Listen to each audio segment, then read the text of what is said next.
Tavio, are you on? Are you still backstage or are you on? Let me see. Auto stage.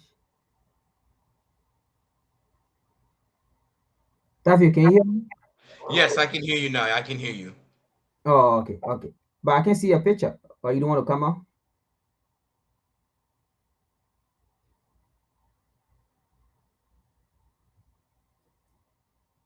You backstage. I just asked you, but you're not coming out. Let me see. There we need to connect their mask. Oh, okay. Before you can add them to the stream. Oh, okay. It say your mic is not connected. Can you hear me? Can you hear me?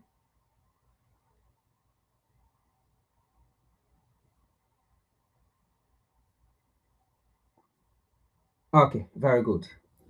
Okay, so yeah, right now I'm on my phone. 1 second.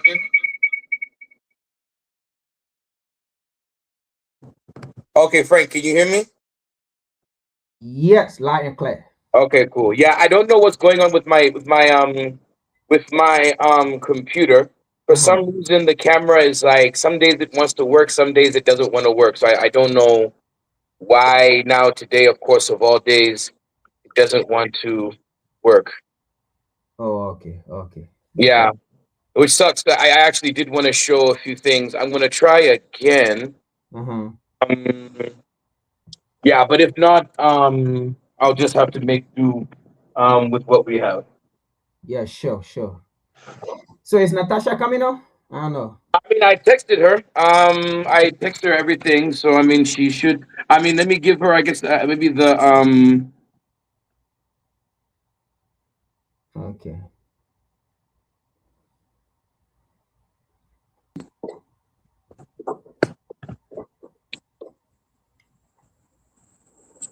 While you trying her, let me place this.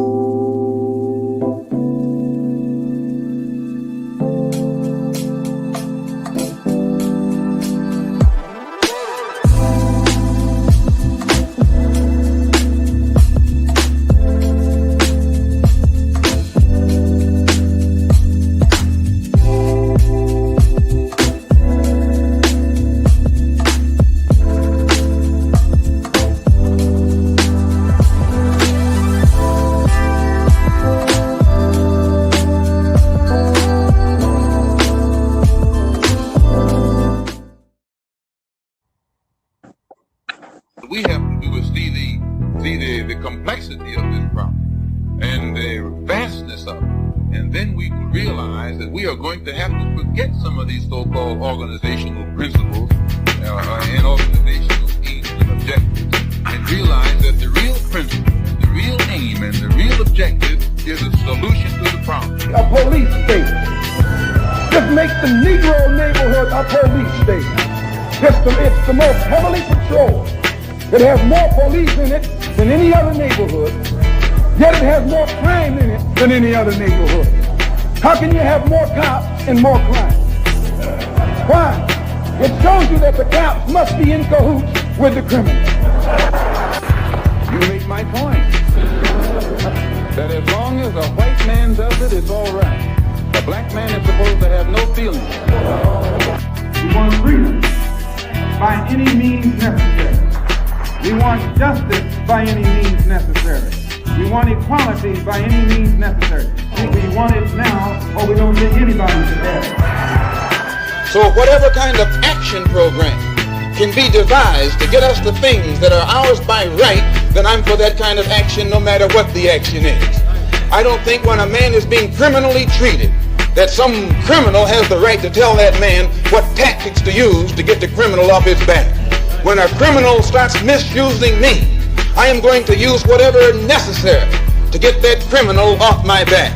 And the injustice that has been inflicted upon Negroes in this country by Uncle Sam is criminal. Don't blame a cracker in Georgia for your injustices. The government is responsible for the injustices. The government can bring these injustices to halt. And what you and I have to let the man know is we are peaceful people. We are loving people. We love everybody who loves us. But we don't love anybody who doesn't love us.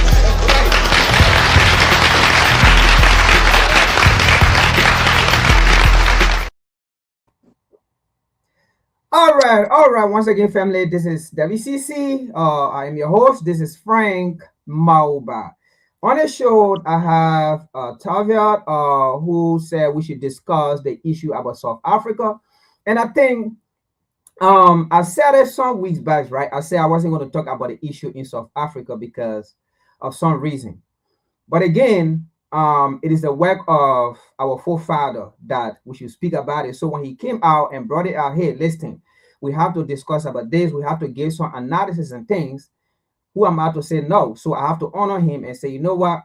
You're right. Let's discuss it. So once again, welcome to the show. This is WCC every Saturday or Sunday. So I'm your host, and I believe we're going to have Sister Natasha on today. But before then, I will allow Tavia to introduce himself and why he wants us to discuss this topic, because I am the host, but he is the one that is going to do most of the talking today, because he's going to bring all the information and stuff, and then we're going to analyze what we have to talk about this whole issue of the anti-immigration issue in South Africa. And by the way, he also introduced the topic, an analysis anti-African protest and occupies Azania. So again, today we are going to sit back and listen to him, and then we're going to come out with our input as well. So, brother, you want to introduce yourself? No, absolutely. Frank, thank you so much for just last minute just hitting you up, and then you just making all this happen. Really, thank you so much. And for Natasha as well, and also Brother Ikembe and others who are on We Charge Colonialism. Just for others, again, just to restate, my name is Toivo Asheke. I'm from Namibia, and I have roots also here in Black America. With on my mother's side, my father's side is Namibia. But I come to you not as a Namibian or Afro American or any of these things, right? We're coming to you as Black people in a world that has been very much unkind to us, and I think this is the perspective in which we must understand what is happening in occupied Azania. Now, my computer is playing games with me, so I normally would have had my computer right now, and so I would have wanted to give you all a map just so we can start seeing some of these areas in a particular kind of a way. I think it will help to illustrate the points that I wish to make. So. Mostly the reason why I wanted to come on was because I have worked, just from on my father's line, my mother's line, we are Swapo, we're Swapo, have been Swapo, right? I myself have no longer aligned with the party right now, given some of what I believe it has done over the last 10 years or so, but we come from that tradition, right? We come from the African liberation movement struggles, right? And in particular, the perspective that I want to give to people today is what we call the Black consciousness perspective, an Azanian perspective, right? What you would call a Black power, Black nationalist perspective, right? On what is happening here. Because a lot of what has pushed me to say things is that I don't like how it's being talked about, the issue around the anti-African, if you will, anti-immigrant violence in occupied Azania.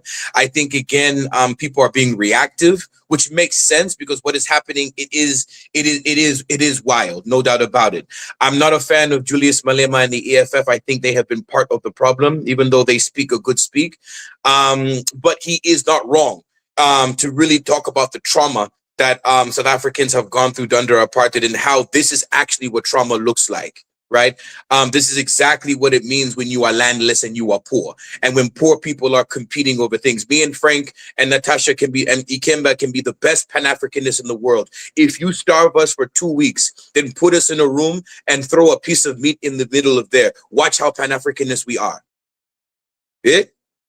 So that's also how I want people to think about these things, right? If you have poor people who are hungry, today it's anti-African, tomorrow it's tribalist, the next day it's something else, you see. And I think we need to explain and unpack some of the historical conditions that went into this. The major blame, of course, is white monopoly capital that we will talk about in a bit.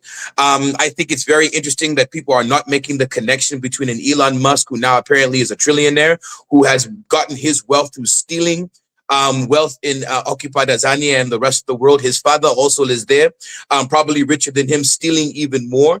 And you have those people can be trillionaires, but we are here fighting over crumbs. And to act like there's no relationship between the two is a problem. And I have not actually seen some of these connections being made. Second, after them, I have to say very strongly, this is the ANC's fault. This is absolutely the ANC's fault, and this is the ramification when you have such stupidity as a rainbow nation, where you sacrifice land redistribution, wealth redistribution, and reparations for the harms of slavery and colonialism in Azania, so you can have a road that goes to democracy. Hmm? And I think a lot of people are not necessarily making that connections because this history is just not talked about very much, right? It's not understood. People want a Nelson Mandela anti-apartheid narrative. Maybe if you're good, you know Winnie Madikizela Mandela and what she stood for. If you're maybe even better, you have a sense of who Steve Biko is on my shirt right now, right? But there's a particular tradition that really lost. And that leads me to my third point, which is this should be a warning in occupied Azania right now, what people call South Africa. This should be a warning for us who claim to be revolutionary Pan-Africanists, revolutionary Black nationalists, Black consciousness activists, those of you who ascribe to those politics. This right here is what the consequences of us failing to take power means. If our movement, if our orientation fails, which what happened, we lost. And I think it's important to say that. Doesn't mean we lose forever, but it means that at a particular time period, our view lost as it pertains to South Africa. Occupied Azania, we lost. You understand? So the idea of the Pan-Africanist vision of Robert Sobukwe. Sobukwe said South Africa is African in the 1950s. He said this, and as he was splitting from the ANC, because he believed the ANC was buying into the exceptionalism of South Africa that the whites were pushing. This is part of why the Pan-Africanist Congress broke and called themselves the Pan-Africanist Congress in the late 1950s, precisely because they saw what some of the machinations were at an earlier point as it pertains to the colonists' vision for how they were going to continue to colonize South Africa / Azania. The fourth point that I think is important, and I won't take all these in detail as I give my comments, I just wanted to give some broad things, is if we now take a step back and if we look at global capital, right? We look at capitalism as a world system, you understand? What we are seeing is actually many of the hubs. You see, sometimes particularly, and I'm also speaking, I think I must also say, to more of a U.S., Caribbean, if you will, diaspora audience in my comments today. Of course, there are those in Azania and other parts of the continent, of course, who I'll be speaking to in terms of some of my orientations. But if I was giving this talk, for example, in Joburg or in Windhoek or in somewhere else, I would gear it in certain kinds of ways. So I am speaking and I'll be using analogies and comparisons that are not always exact one-to-one, but to give people a sense, because so many people who I know are asking me here in Atlanta, here in the US, in New York, and other places where I mobilize, but what's going on? What's happening? Right? They're asking me for certain kinds of explanations, right? And so I also am inspired to do it this way. But if we take a broader global look, we are seeing an increase, right, in, if you will, anti-immigrant sentiment across key sectors of the capitalist world economy. We know what happened with Brexit, right? Those of you who remember Brexit, what was actually the major thing behind Brexit was actually to say we need to keep these foreigners and immigrants out of our country. That's actually what was being said. And as we know, as much as these British people have had issues with Black Africans, Black people, with, if you will, your Arabs, your Persians, right? They're some of the major people who were hit in the Brexit were actually Eastern Europeans. It's actually the idea of these cheaper laborers who are able, as capital does, right? It needs cheap labor, so it pulls labor to certain centers in its regions, right? And sometimes we think of just US. We forget that there are regions to capitalism, regional bases. So England, UK, I didn't make a distinction. UK had its Brexit. The US right now, we all know we are living here in this regime right now, this white settler colonial state, né?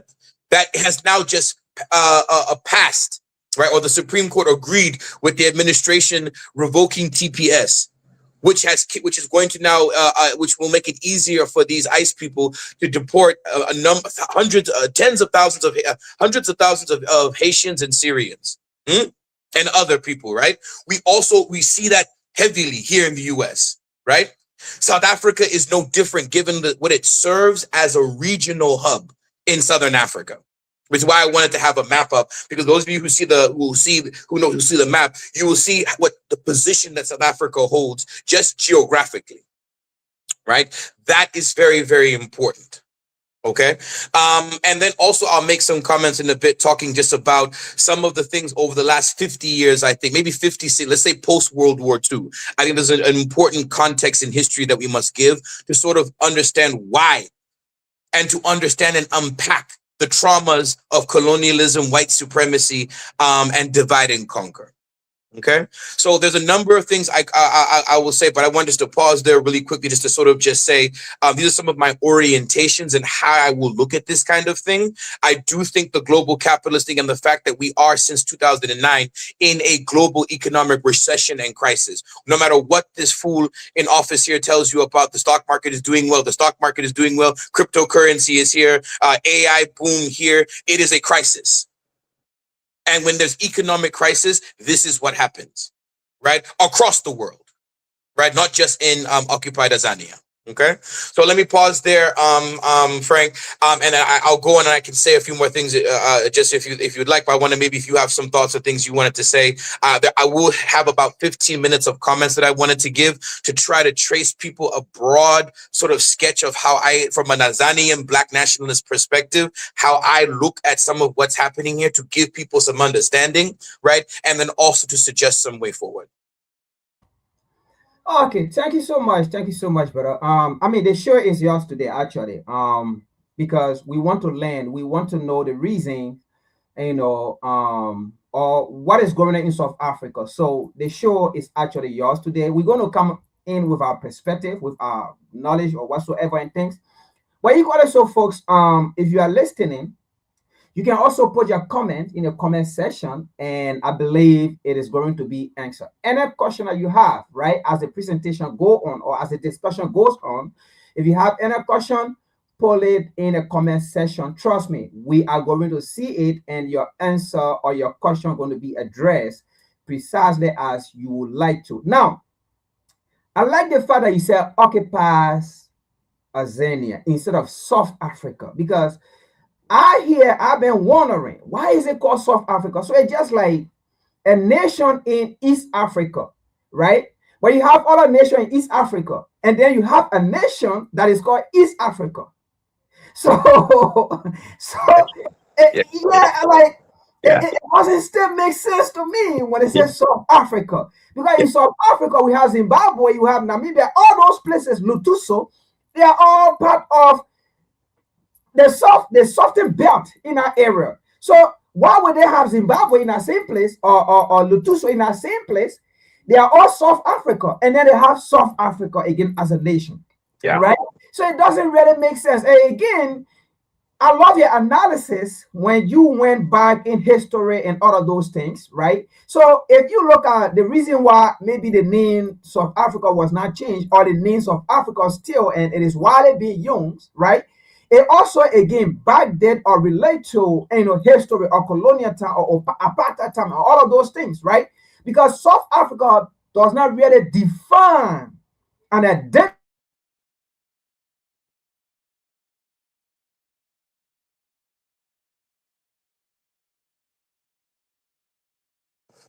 Okay, I think Frank might have frozen, and I'm unsure. Frank, can you hear me?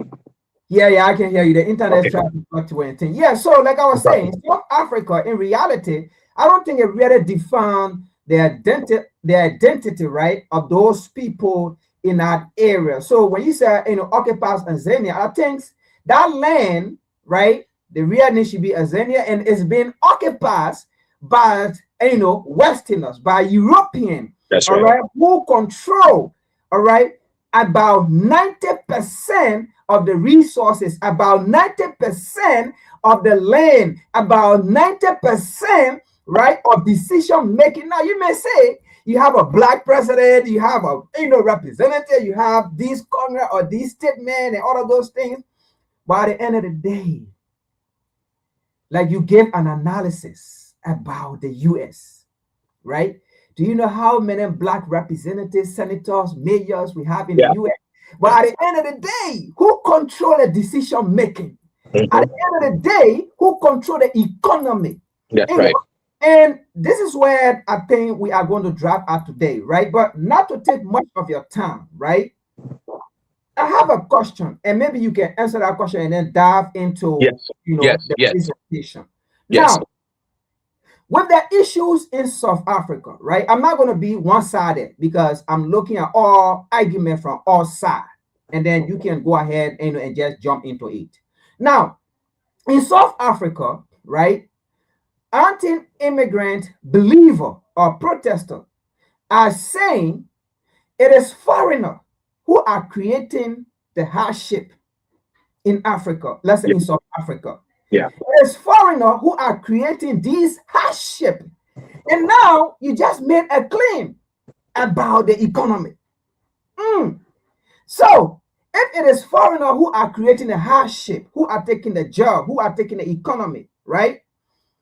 And on the other hand, it makes South Africans to be less privileged. And that South Africans are fighting to remove foreigner. And now they are also claiming it is foreigner who are bringing in drugs, Yeah. right? Yeah. It is foreigner who are bringing in drugs, who are distributing drugs, who are selling drugs. Now, on the other hand, because that's the argument of the anti-immigrant protester or believer. Now, on the other hand, we have these migrants, as I don't want to call it, but for the discussion of the show, Yeah. you Yeah. don't say foreigner, but I believe in Africa, an African is not a foreigner in any African land. Agreed. Ashe. That's right. That's right. That's right. That's right. But for the benefit of that, or for the benefit of this discussion on the show, right? We are going to use that term, but at the same time, we are going to come back to clarify things. Yes. Now, in Europe, I believe in Europe, right? There is no European is a foreigner in Europe. I believe there is no European is a foreigner in Europe. And just like, right, in the United States here, you have 50 states, right? If you leave from Pennsylvania and go to the next place, you are not a foreigner. You stay in the 50 state. You stay in the United States. The only difference is the United States is being governed by one president, right? By one federal government. But in Africa, we don't have that. But at the same time, Africa is a continent and Africa is holistically one. We were just giving those colonial bolas and names during the Berlin Conference, right? Now, to say this again, I'll rephrase. In Europe, no European is a foreigner in Europe. Now, so the argument here is foreigners in South Africa. Let me be specific, because when we say foreigners, we are now saying what is going on with other people or other races, right? So I will specify this. Black Africans in South Africa are saying they are not the one that are distributing drugs. Are saying they are not the problem to the South African issues or crisis. They are not. They are saying, yes, there are illegal immigrants or African in South Africa, but equally so, there are legal immigrants in South Africa who are carrying on businesses and who are not involved in drugs trafficking or selling cocaine or selling powder to other South African nationals. That's the argument going on here.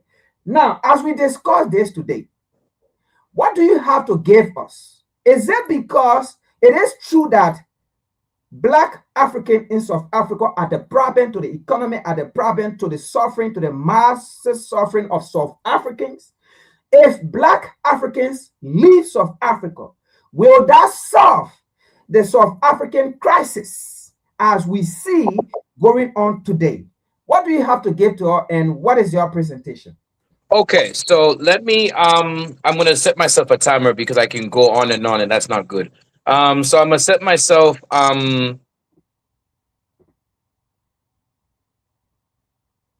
so I can say a few things.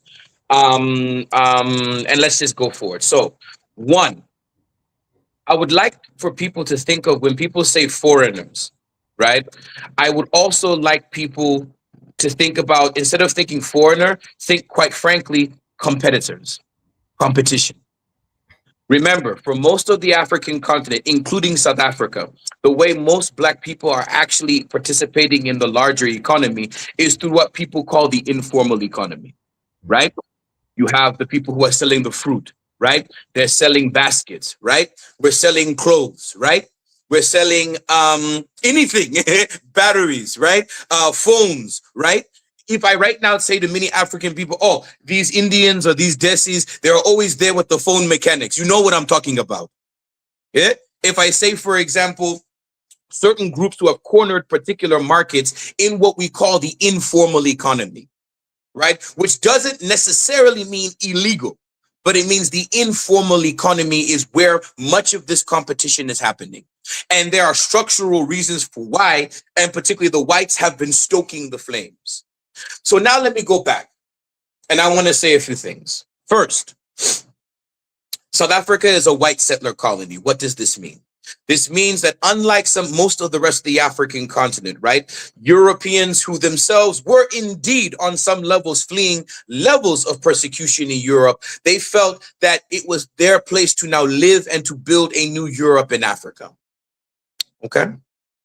And so I'll jump through some histories, and what people know is that eventually, particularly in the early 20th century, after the Boers, the Afrikaners, those of you who know, your cousins of the Dutch, right? After they lost the second war against the English, the British, right? The British handed over power to the Boers and basically allowed them, if you will, to run what we call South Africa under their leadership, if you will. It was more of what we call Anglo-Boer alliance, an Anglo-Afrikaner alliance, if you will, that would shift after World War II.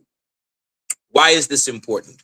This is important because in the early 20th century, late 19th century, early 20th century, what two things get discovered in South Africa in and around places, what is now called Joburg, right? And that is gold and diamonds. Right now, of course, they had to see these things earlier, but in terms of when these minerals are beginning to be exploited heavily, it's really now your late 19th century going into your early 20th century. Johannesburg, right, is a mining town. Anybody who's been to Johannesburg, you will see it actually was not planned. It just is thrown together. It was actually not even planned to be segregated per se, because it was just trying to build up structures so miners could come and get that mineral to sell. You see what I'm saying, right? For those of you in the US, think of your California gold rush. People are just flying, right? In this way, right? But as, of course, time is going on, particularly when we talk about the strength of labor power, those of you who know your communist movement, right? When the Bolsheviks take power in 1917 and when the Third Communist International happens, right? What was one of the things that the Communist Party in South Africa was doing that was causing them to be rejected by most of us? They were saying, white workers of the world unite. Why? Because at that point, they were trying to institute the white workers a segregated and privileged labor for themselves. And blacks were used as the cheaper laborers, you understand, in the mines. Of course, Lenin and those in the Third International rejected this position, as well as the racism in the US Communist Party, and these things were levels of dealt with. If I fast forward after World War II, right? After World War II, right? And again, what begins to happen, right? During World War II, the British, as we know, were in trouble. And they called upon their colonies and those in the Commonwealth to support them. The black radicals, or if you will, the radical wing in occupied Azania, the non-European unity movement, right, led by I.B. Tabata and some others, right? And that movement saw itself as a Southern African movement. They didn't see themselves as a South African movement. They considered themselves a Southern African movement. You understand? Their position was, we should not be supporting the British. We should be going on strike right now and pushing for independence and pushing for land redistribution. The ANC and all of them refused this position, and they sided with the state at the time, the colonial regime at the time, right, to fight in World War II. My grandfather, my father's father, was one of those who was conscripted forcibly from the colonies in Namibia to fight in World War II, and he got sick doing whatever work they were forcing him to do there in Europe, and he died shortly after he returned. My namesake, Andimba Toivo Toivo, one of the founding fathers of Sopo Party, he also was conscripted to go fight. This is important because when they came back, the promise was, if you fight with us, we're fighting against fascism. We're fighting against racism. We're fighting against the Nazis. No? What happened when we returned? And funny enough, the Boers, the right-wing Boers. So those of you in the U.S. context, think in some ways you're MAGA people or you're right-wing Christian fundamentalists, right? The right-wingers. No?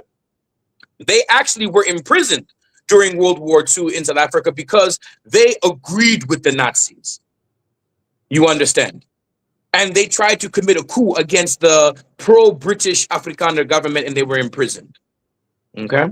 This is important because they are released after World War II. And then in 1949, right, in surprise to a number of people, the National Party won the elections, right? And so the right-wing government came into power.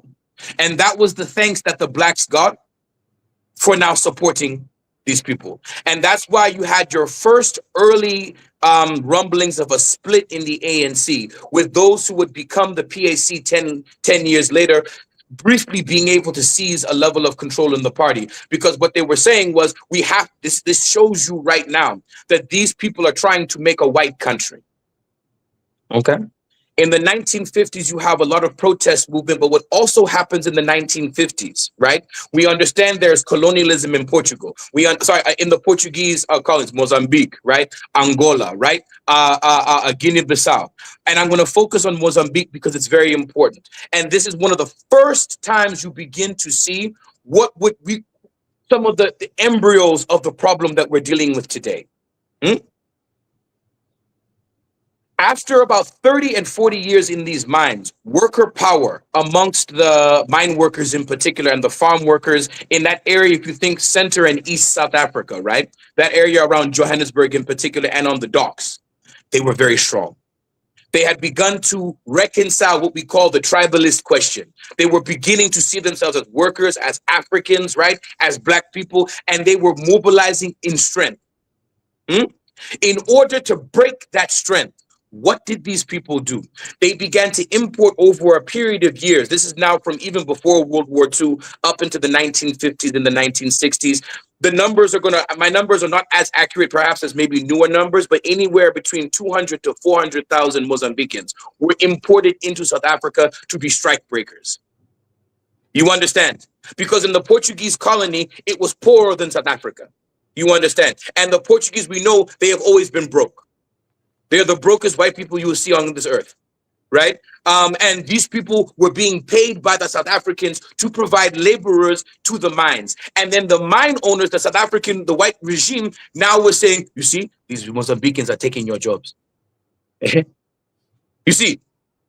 So is this a xenophobic thing? Is what I want to now, what I want to challenge people. So hold on, Tavi. You just said something, right? Yes.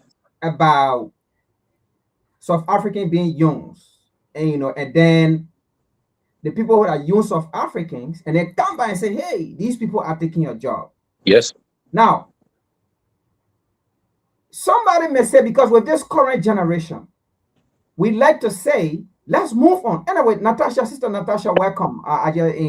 Welcome. But I really enjoy the topic, so I have a lot of questions for him because the show is for him today. Actually, I'm not going to talk much. Absolutely. So welcome back. It's been a while. I haven't seen you. I know.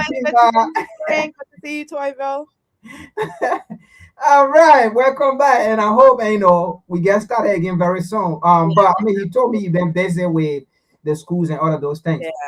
Yeah. So you just want to say something before we continue? Well, I'm glad to be back. I'm glad to be on with the two of you. Yes. And yes, I've just been very busy with finishing school. The goal is to be finished very soon at the end of next year. I mean, not the end of next year, at the spring of next school year is what I'm saying. So then, I can move on with my life. It's a lot of work, I'm sure, as you know, Toivo. So Yeah, so that's just it. I've just been trying to be finished. But yes, I'm glad to be back, and I think that there is a lot of stuff in store for us as we move forward. That's gonna be good. Thank you, and thank you to be back. All right. So, as I was saying, right now, with this current generation, most of us we don't know the history. We Yeah. don't want to know the history, and we don't even care to know the history Yeah. because with this current generation, you'll be surprised. This current generation of black people will tell you it did not happen to me. Yeah. I wasn't alive at that time. Why should I discuss it? Why do I want to discuss it? Why should I want to put a burden on me that did not happen to me, right? But the reality here is, yes, you wasn't born, and even this current generation of the other people who are doing the oppressed, right? They were never born, but they are living on the legacy of their forefather. They are living on what their forefather left and told them. They are living by it and they are doing it, right? Now, with this current generation, instead of them learning that history to undo it, to be free, to have that freedom or that life or what the laws and things, they don't want to discuss it, right? So my question here is somebody may say, but all what you are saying, how do it relate to these current issues in South Africa? Yeah. Now, is it government funding or is it somebody behind the scene who are funding these things, because they are saying for a very long time for Africa to unite like this because of the Sahel nation. We saw how, when General Lansley came out with the United States Congress and said they should wage war on Burkina Faso or Niger and those things for their resources. For the very first time, we saw African or black people, both home and abroad, worldwide, coming together to challenge the United States hegemony, to challenge the United States government and says, we dare you try it. History has been repeating itself, taking down our leader, our great leaders. Nkrumah was not a bad man, you talking out. Thomas Sankara was not a bad man. You talking out. Gaddafi in our current time even was not a bad man. You talking out. These are all great leaders who stood for us, who wanted to build Africa so that we can die on the Mediterranean Sea, coming to Europe and America and things to sing for greener pasture and things. You took these people down. And then currently, you are coming again with the same narrative, right? To take down Abraham Traore, that we know he's doing the right thing, to take our resources and use it for the benefit of 8 people. And now you want to come and take it down. For the very first time, we saw African or black people worldwide coming together. Now, could we say what is happening in South Africa? It is funded by somebody, because if Africans, for example, Zimbabwe now, right, or Liberia or Ghana or Nigeria, do the same thing and say, hey, we don't want South African here, right? And that again, it disqualifies the Pan-Africanism. That again, it disqualifies the African unity that this current generation is trying to bring. Is it because these things are happening and people are coming? Because I want you to connect the dot. You said something about what it did, and then it came back and said, hey, these people are taking your job. Can you connect something here for us? Yeah, no. I'm gonna string a few things together, and trust me, it will all make sense as we get to the current moment. It will all make sense. So we talked about the Mozambican workers, right? Particularly those from southern Mozambique who were basically being sent to the South African mines predominantly, right? The gold mines, diamond mines, silver mines, predominantly, right? And they did it as strike breakers, right? And it created conflict. You understand? Right. And so that is why the Pan-Africanists were saying we have to understand ourselves as Africans, right? As a way, you understand, to break what these guys are trying to do to us so we can fight. Another strand that I want to bring is we must also talk about the Desi, what people will call the Indian population, right? Because some of my friends, particularly my West African friends who don't have the context around the Indians or have a certain context of them in their own thing, they don't understand the context in Azania, right? Occupied Azania. It is a unique position. Even the Tanzanians and the Kenyans and Ugandans have a particular kind of a relationship with them that is not the same. In South Africa. It would be more similar to those of you who know Trinidad, Guyana, right? That actually would be is actually more of an accurate comparison. So I go back now again.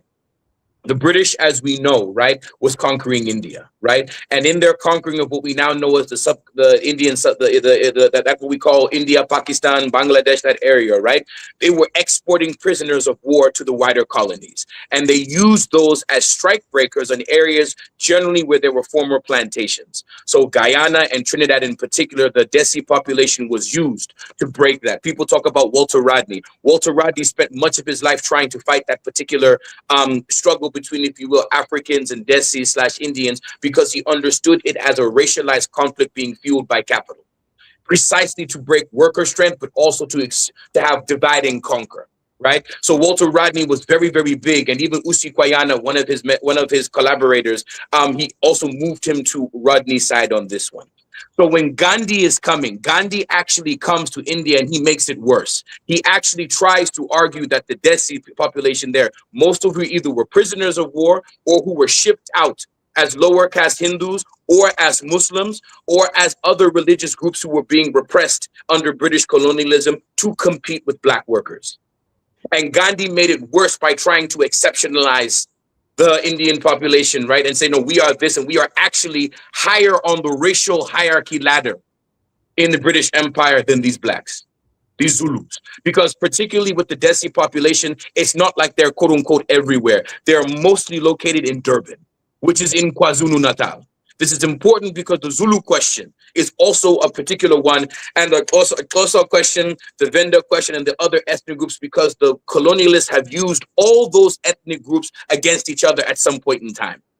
So this conflict also must be seen, honestly, for me, it is more closer to tribalism than I would say xenophobia, because they understand the connections between the people. And it's very funny because Malema and Cyril Ramaphosa are from the Limpopo region. They're from that northwest area of South Africa. And the ironic thing is that the apartheid education system and mentality, and even what has continued afterwards, has sometimes constructed even them not as South African because they're darker. Because the argument is they're actually from Mozambique, or they're from Zambia, or they're from other places, you see. And so I want to sketch those different tensions that is being emerged. As you can see, who is the one person here, group, who is not being targeted in particular ways? The whites. The whites on purpose have utilized this on purpose to keep attention away from them. You understand? So after the 60s, you see we have the tensions here, Mozambican workers being pulled in. Other Africans are also being pulled in because South Africa, it's true, because of the minerals it has, because of its access by the sea, yes, because of the white population, it was more integrated into the capitalist world economy. And the rand, as we know with our exchange rates, the rand is hard currency. And so it is pulling workers even then in the 60s and 70s. Now, we go into the 1980s now. In the 1980s, part of what the ANC did and others did in order to trigger a mass revolt against the apartheid regime, Thabo Mbeki famously said, we must make South Africa ungovernable. Right? And so what happened is that there was an empowering of local groups, yes, to fight in any way against the regime. But because as we are going into the 60s, 70s, and 80s, the cities and how space is constructed in South Africa, in occupied Azania, it is a segregated society. So many of my people say, well, Toibo, why don't they go attack the whites? You can't get to the white area. Well, you cannot even get, you can only go, it takes people 1 hour, 2 hours. I was living in Soweto when I was doing research in the university in Witwatersrand in Blitz, right? I was living in Soweto. It took me an hour and a half to get to the downtown. You will never make it on foot, my friend. It is designed to be segregated. Those of you who've gone to Cape Town, that is a European city. That is not an African city. It is designed to be that way. You want to talk about xenophobia and Afro-Africanness, anti-Africanness? It is the Western Cape that dominates in that. They absolutely prevent Black people from going there in large numbers, and they have also fooled and mobilized the so-called colored population to actually believe that they are colored and not African, and they also sometimes can be the most quote-unquote anti-Black. Do you see what's happening here? Everybody is being used. There's a letter called the Willie Lynch letter. Those of you in the U.S. who know the Willie Lynch letter, it says divide them. Mother against daughter, light skin against dark skin, Xhosa versus Vambu, Zulu versus Pedi. Everybody divide all of them. It's how you control them. You understand? And to your point, I will just add, as you continue, not to make you lose your train of thought. When I went to South Africa, I did go to Cape Town along with Johannesburg, but it was very striking to be in Cape Town to see how Europeanized it was. It felt like little Europe, and even like the celebrations they were having, celebrating Black Friday, and just seeing the billboards. And when I went there, I actually got a chance to go to Soweto, and the young woman who was from Soweto, who was taking us around, was saying how they were starting to gentrify Soweto. And I was just like, how are you? Like, it was just blowing my mind, because these are the things that you don't know when you're not there. And if you're not talking to someone who is from there, and also learning about 90% of, the Africans there are the ones unemployed, while, everybody else has, it's still, but the message that we get from, in the West, and the message that's put out there is that nothing's going on. Like, it's not, you don't know the severity of what's happening, and you don't know that these are the things that are still happening. And it does make you think when you're seeing it, is this, like, to your point of, sharing with the people that it's even hard for people to get to get to Cape Town, the way that it's segregated on purpose, making me understand even more about how you could be in such a dire economic state within your own country as a people, and be, and how these tensions could be exacerbated, so that, you're already hyper unemployed. Now the places that you're living, it's not enough. It's never enough for white people. Whatever part of land that they have, just like here within the US, at first, they were the ones who had to be in the cities, and, wherever they could push us off to the corners that they didn't like, they would push us off into those areas. And then when they decide, oh, well, actually, we want those places back, they don't just want those places back. They want all the places. They want the suburbs that they ran to. That's right. They want the rural areas where they put people in. And now they also want the city. And so the question is, where do you go? And so that, and being put in a constant state of, survival and hyper survival all the time, and then mixing that with tensions of saying, like, okay, well, whatever small percentage of jobs we're willing to give you, now you're going to have to fight each other for those little crumbs of jobs that we already gave you, while the smallest percentage of colonizers over there are living on the most land, and, at the most ease, in a place that is not theirs. And it, so I think, like, to your point, I just wanted to add that, as, you made that comment about, like, if, going, because that was my reaction when I went to Cape Town. I was just like, wait a minute, what? Yes. So jarring. Yes, the segregation in Cape Town as a segregated city, whatever you think segregation is in the U.S., is similar, if not worse, simply because of the demographic number, right? And so it's important. I think of Atlanta right now. For those of you who know Atlanta, and I'm learning Atlanta now myself, right? If you are in the south side of Atlanta, what would it mean for 3,000 Black people to on foot march north to Buckhead, where the rich white people are? We will get stopped at 5 points before we even get halfway. You know what I'm saying? That is why the violence is not being hit with other communities, as particularly the white community, as sometimes people tell me. They ask, well, why don't they? It's because of segregation. Because literally, Cape Town passed. We were protesting, us in the Black nationalist movement, in Black First Land First, before it was banned in the country.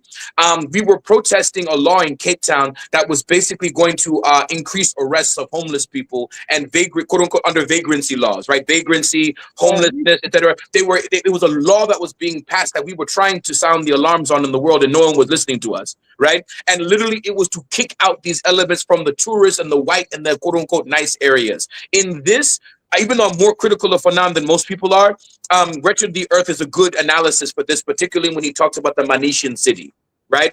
When you think of where the colonized are, is dirty, it is backward, it is underkempt, no infrastructure. People are living on top of each other. People don't understand. Soweto and some of these townships, people are living 10 and 15 to a damn room. Right? You can actually go and do quote unquote poverty tourism in Johannesburg and Cape Town. You can go to those worker camps area there where workers are. And I'm telling you, it's 15 men in one room with one bathroom that doesn't even work. You understand? So, of course, you're going to fight anybody. Today it will be the Nigerians and the Ghanaians or the Yemenis or the Sudanese. Tomorrow it will be your Zulus, Pedi, Shangan, Venda. And then the next day it will be your brother. And it doesn't matter. So today, sure, it's the anti-Africanist. Tomorrow, it will be your brother.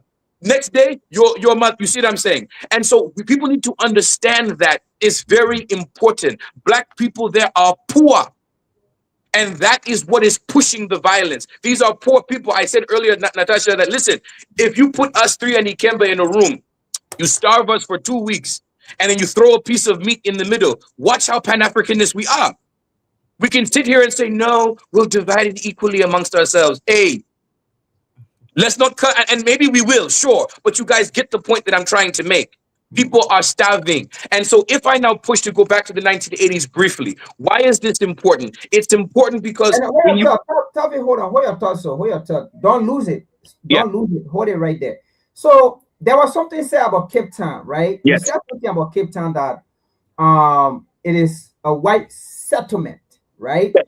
And let's say if we are to protest, we want to march to go to Cape Town and those things, we will be stopped right away and we can't even make it, right? Now, you said something which also kind of correlate to what I saw. The organizer of the protest, the guy, not the lady, not Jacinta, yeah, or the other guy. So he was speaking, right? And this white lady was there. And he started telling the white lady, after he spoke, and the white lady asked him, he answered the white lady, and he said to the white lady, we are one now, you are part of us. Imagine.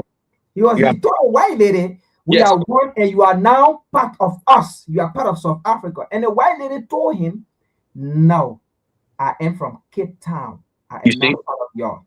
Yeah. What that means is the analysis you just gave, right? Yes. What I conclude from that answer of the lady, no, I am not part of you. I am from Cape Town. You understand? It doesn't mean that Cape Town is not part of the South Africa. Cape Town is a white settlement. Cape Town is our place, is our town, is our home, is our nation. But you see, the black men in South Africa have been told to believe that South Africa is a one place, right? That we all live in this place. We are one and thing. But in the minds of these settlers, these colonialists, right? They are not part of that South Africa. No. I mean, she made a statement clear because he said, you are part of us. We are one. And she told him, clear, no, I am not part of you. I am from Cape Town. And this is very important because what also is there is the Western Cape. So Cape Town, think of the Western Cape as a province. The Western Cape has always been threatening to secede from South Africa and be its own country. All right. And we're going to get to that when we get to the 1990s, because it's also very important. So back to the 1980s, because this is important.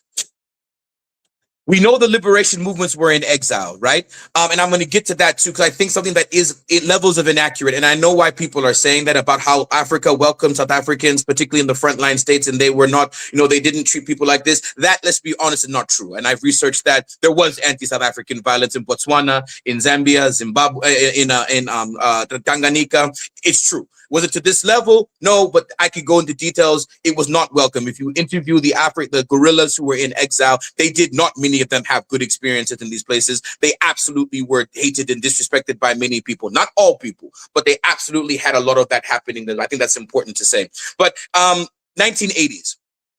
In the mass protests that were happening across the country, those of you who are older will remember some of these videos. It was really basically a civil war. But again, because of segregation, so much of the violence was in the townships and was within black, if you will, black communities, right? And how the whites at that point in time were trying to do things was they realized after the Soweto uprising 76, they realized that apartheid was going to have to fall. So again, as white people do, they think 30 and 40 years ahead. How can we then control them in 30 and 40 years? We may lose today, but we are going to win tomorrow. You see? Right? And so what did they do? They began to now promote this group called the Inkatha Freedom Party. It was, if you will, a cultural nationalist Zulu party. Right? And that basically became the major counterweight against the ANC, because the Black consciousness movement, everyone agreed, the whites, the ANC, International Capital, they all agreed that us in the Black consciousness movement, the Steve Biko movement, the Winnie Mandela orientation had to be repressed. They all agreed. Right? Even the ANC, and it's true. My book talks about this. They absolutely participated in our repression as Black consciousness, as Black nationalists, because we were talking about land redistribution, and we said we cannot say we are independent unless we unite with the rest of the continent. That perspective was crushed by the ANC, and they didn't need much motivation from the whites. I must tell you that. So all of you who loved your Nelson Mandela and your things, yes, this is his fault. This is the ANC, this is Thabo Mbeki's fault. This is the ANC's fault, and you have to understand that. And we must break people's understanding of the ANC as a liberator. They sold us out a very long time ago. Very long time ago. Oliver Tambo writes in 1985, he actually gave an interview basically saying, after a meeting with business people who are white business people, he gave an interview, and he said that as far as we're concerned, white South Africans are as good as Black. That's what he said. And he said that because he wanted a negotiated settlement where basically the ANC would be able to run in free and fair elections. And of course, the ridiculous notion is that let's just get into political power, then we can change the laws.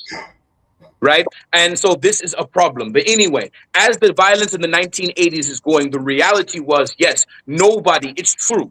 Even the ANC's armed wing could, quote unquote, control the violence. You understand? And so, of course, there's a lot of things where Inkatha is fighting ANC. Some of the Black consciousness people are being attacked by everyone, and of course are fighting back in defense, right? It is absolute, I don't want to say chaos, because chaos implies you don't understand what's happening, but it's clear what was happening. But let's just say chaos and violence.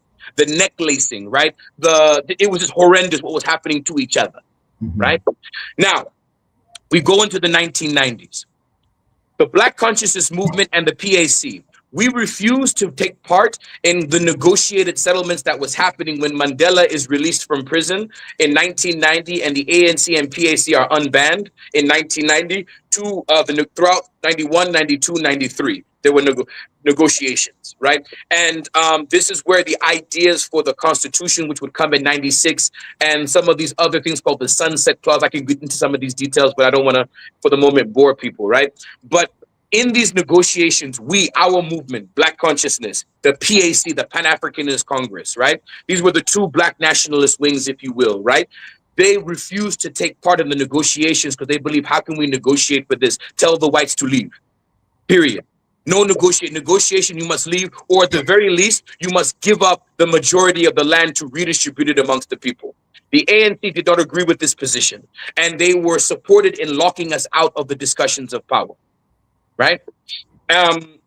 When this happens, right, they refused to deal with the land question. And Frank, as you began by saying, about two-thirds to three-fourths of the land in South Africa, right, in occupied Azania. Same like Namibia, by the way, although we have a particular history that's a little different, right? But it's very similar, is white-owned. And the whites are less than 10% of the population, right? In terms of economic redistribution, right? In terms of wealth transfers, it didn't happen either, right? So what ends up happening in 94 is simply free and fair elections. That's it. There was no economic restructuring. There was no decolonization. It was just free and fair elections. And then in 1996, when South Africa's constitution comes out, right, it actually was, they literally wrote a constitution that was not popularly agreed upon in the masses of the people, that basically made the constitution the highest law in the land, not the president, not Congress or parliament, the constitution. You understand? And if you read the Constitution, sure, from bourgeois, liberal, democratic terms, there's a lot in it that you could say you like, right? But they actually did not talk about the land redistribution question.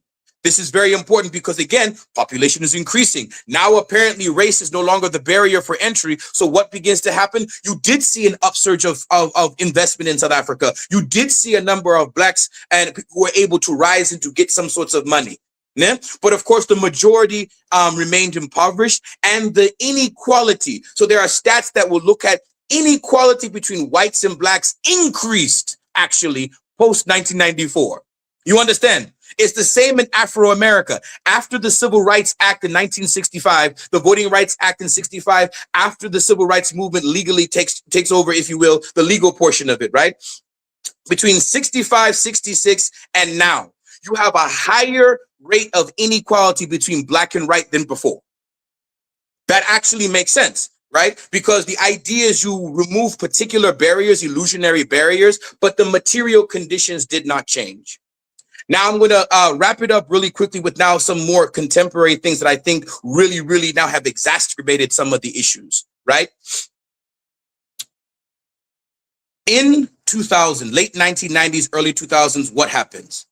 Zimbabwe gets put under sanctions by the world because ZANU war veterans, unprompted by government, get tired of waiting for land redistribution. Because remember, Zimbabwe also has a land problem because it also was a white settler colony where you had even less of a percentage of whites who owned a disproportionately high percentage of the land, particularly farmland, like arable land, right? And so what happens in Zimbabwe, right? When they push and they do seize these farms, the British and the rest of the world put sanctions on Zimbabwe. We were heavily against this position because it destroyed the other economy in the continent that actually, as it pertains to capitalist terms, did have a relatively stable economy in the 1980s and the 1990s. That is why you have a lot of the anti-Zimbabweanness in even Namibia, it's true, as well as South Africa, right? Because you destroyed their economy. We all know the inflation in Zimbabwe right now. The currency in Zimbabwe is worthless. They don't even use Zim dollars, right? You actually have to use foreign currency, US dollars or euros. The currency itself doesn't have anything. And so when they attacked and destroyed the Zimbabwean economy, and Zimbabwe actually they were building. They had schools, they had universities. They actually were doing some of these things, not without problems, by the way. We are critical of Mugabe, some of us. We absolutely are. And I can talk about that if people want, but we're trying to now give a broader analysis here. No? Sanctions were put on Zimbabwe. What did this do? It destroyed their economy. Those of you who know geography is why I wanted my map up. Zimbabwe is landlocked. They have no access to the sea. So if you put sanctions on them, it's a death sentence. And that's exactly basically what happened. Their economy tanked. So you have a number of people who over 20 years were being educated, who do have degrees, who do have work experience, and they began to emigrate to South Africa in larger numbers. Right? And so then you begin to start seeing this tension. You understand, right? And so where we are now, right? And again, I should have begun with this. I have many people, if you will, who are not South Africans, who absolutely are living in fear, whose lives have been destroyed, who are being harassed right now in South Africa in occupied Azania. And as an Azanian, someone myself who believes myself to be an Azanian in terms of looking at Southern Africa as a united whole in a particular way, right? We are sorry, and the embarrassment is crazy, right? And this is why I say this is the price when black nationalists lose power. We did not win. We lost. And this is the consequence of the ANC being in government, because the ANC has fought so hard to protect white money and capital and lives that now black people can be suffered at that altar. And many of the more reactionary whites who are smart, their position is they like this, they love this, because they want other Africans to hate South Africa, and they want black South Africans to hate themselves, because it's the only way they can take back power. You understand? And so the Zimbabwean question is real, right? In terms of you have the push of people who are going to South Africa, trying to make some money to send back home to their families. You understand? We all know this as Africans who are living abroad. You are making money somewhere else and you send money back home. That's what's happening, right? And the Zimbabweans, unlike some of the others, where the competition sometimes is stiffer, is because they do have some of the quote unquote educational qualifications and work experiences, in particular, quote unquote modern industries that others do not have in the same ways, right? And so there is that competition even among the middle classes, right? Amongst things. At the same time, when we talk to your point, Frank, of that earlier example that you gave with the guy who was leading these protests and he's saying you're South African, literally that is the ANC's work. The ANC and these people literally pushed it so we can quote unquote be non-racialist. And so to be non-racialist, we don't see color. It means then other Africans become your enemy. And right now the ANC is in an agreement. They're in a unity government with the DA. The Democratic Alliance, which is, if you will, simply the child of the Nationalist Party. They would rather get into an agreement with them than to have Cyril Ramaphosa resign and then to be in an alliance with the EFF and MKP. And I'm critical of both parties, but that's at least better than the DA. So where we are right now, this has been stoked by the DA for years. The DA since the 1990s, also working with Inkatha, because Inkatha is still there right now in Zululand, in KwaZulu-Natal. It is still there, the Inkatha Freedom Party. They have been the main ones pushing some of this. There's a politician from, I want to say, not Western Cape, but who's from, I think, western parts of South Africa there. His name is Ian McKenzie. That is a coon of the highest order. And he's what's called so-called colored, whatever, right? And his story, people like his story a bit because he was, quote unquote, in the gangs when he was younger, among the criminal elements, quote unquote, and then he's, quote unquote, changed and then became politician. So people like that story, you know, from like running on the streets to be. He said directly 5 years ago, something like this. He literally ran on the platform of we must deport 2 million people, and we must deport 2 million Africans. That's what he wanted. He said, if you vote for me, I will deport 2 million African people, something like this. Right? And he's backed by who? He's backed by the white people in power. If you look at who funds his party, even who funds the ANC, the largest funders in terms of big donors. In the US right now, we're talking about big donors and billionaires who are controlling both political parties, right? If you go there, it is the white people who are bankrolling these parties. And they're the ones who are wanting this and are stoking the flames of this. Now, to close off, so we can maybe move to maybe Q&A, maybe have a different sort of discussion. As we know, post-2009 was a global economic crisis. Whenever there's economic crisis, there are responses, right? And so what has happened in the region is people have been pulled to South Africa because it's true, they have a hard currency, rand, and they do attract a lot of wealthy clientele. So particularly the tourism industry, of course, is a big one that helps the informal economy, right? And the informal economy itself is the main way that people are surviving in South Africa. This now, of course, was attacked heavily during COVID. And COVID is an important thing to understand. Frank, to your position about deep history, everyone remembers COVID. COVID was very important. And when COVID hit, right, and they told people to stay in shelter in place and to basically bring the economy to a freeze without supplying monies to people to be able to eat and to get bread, it exacerbated again the problem and made it worse. You see what I'm saying? People were fighting each other then, right? But but people are not reacting the same way now as they were then. So it's okay if Zulus and Xhosas and Pedi and Shangan fight each other. But now if it's quote unquote anti-African, now we are all freaking out. And I also will say what I also find interesting for many of us in the wider African diaspora, I find it very, very interesting how shocked some of us are that this is happening in South Africa, because even we think South Africans are supposed to be exceptional. If I told you this was happening in Mozambique, none of you would say anything. If I told you Ethiopia, no one would say anything. If I told people DRC, you would say, well, it's been happening. There's a lot out there where people actually believe South Africans are like supposed to be special. They also have their problems. And this is one of them. And this is because we have not dealt with the race and the land redistribution question. You see what I'm saying? Right? And that, I think, is the perspective that I think we need to have in a wider historical thing. I do think the sanctions on Zimbabwe really, I would say, in terms of a short-term last 20 years, the biggest thing that hit there is that, right? That really hit things, because even in Namibia, there has been levels of anti-Zimbabweanness too, because of some of these things, right? Other places is different because they had land redistribution, or they didn't have a large white settler colony, so they didn't have a land problem the same way as we did in the same kinds of terms, right? But also, I think it's important when we look at the Africans who are being targeted. I don't want to say they're not being... So I don't want to say it's like only these groups, but the main ones being targeted are Nigerians, Yemenis, Sudanese, Ethiopians. These are some of the main ones being targeted because I just gave you 4 groups that all of you know. Why? Because all 4 of those have strong diasporas. They have very, very, very large diaspora. You guys all know the Ethiopian, Eritrean, Nigerian diaspora is heavy everywhere. We all know that, right? And those are the ones who are being targeted. Now we can talk about the drugs and this and that. Listen, to say, of course, that it's the foreigners who are bringing that in. Hold your thought right there. Hold your thought Yeah. right there. We're going to come to the drugs issue. We're going to come to that side. So hold it. Don't lose it. Right? Don't lose Yeah, it. yeah. So I'm concluded with my broader comments. I think now we can go in discussion, Q&A, and even disagreement with some of what I said. But that's mostly the broader perspective I wanted to give. Yeah. Just hold that right there. Hold that right there.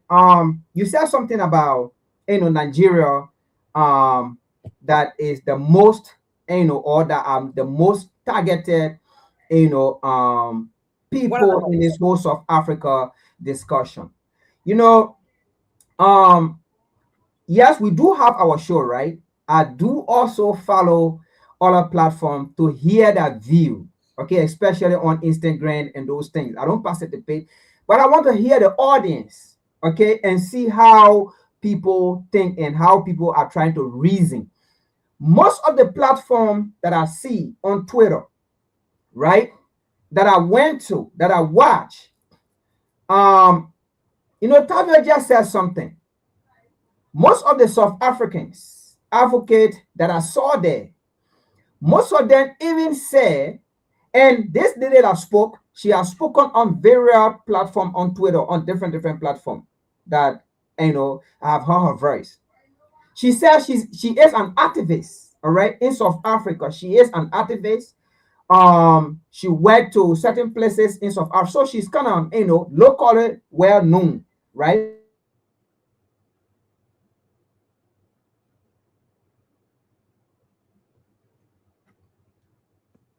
Frank, I think, yeah. Oh, yeah, the internet is kind of, yeah. So she's kind of locally well known in South Africa there, right?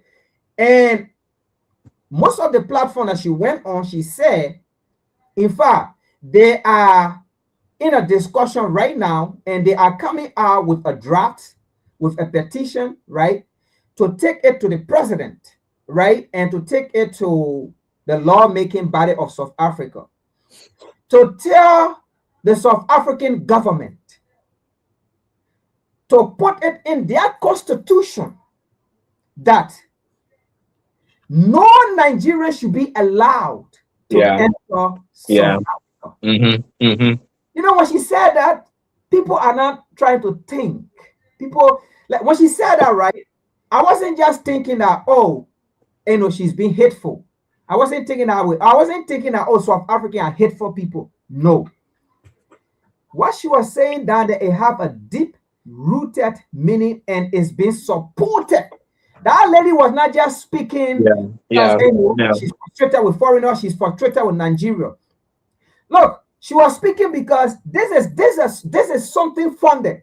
Now, if she come out on a platform like that to say something, and then she keeps saying it on various platforms and things, right? What she's trying to do there is she's trying to make other African nations as well to go and do the same thing. It may not only be to South Africans, right? But to also go and do the same thing and protest, rally people together, go to their Congress, go to their government and tell their government, hey, do not allow other nationals to come into our country. If South Africa is doing it, do the same thing as well. So this is rooted. This is what happened in South Africa. It is being funded by people, all right, to make Africans to hate each other, to go and do the same thing and say, hey, if South African doing it, do the same thing to put here in our constitution, because we're in the war in Europe. An European nation in Europe will go and write in their constitution for another European to be forbidden to enter into an European nation in Europe.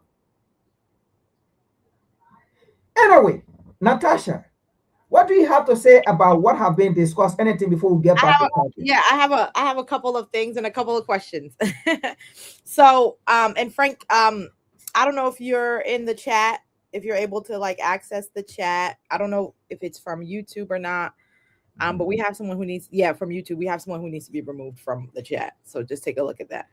Um, but anyway, one, I want to talk a little bit about, and I think that, to what you're, all that you've laid out, Toivo, is very important, because the historical context matters, because the history is not stagnant. It's not something that, stays in the past. We're constantly living history. Every moment that we live is history, and it's connected to the past and the present. Like, it all collapses on each other.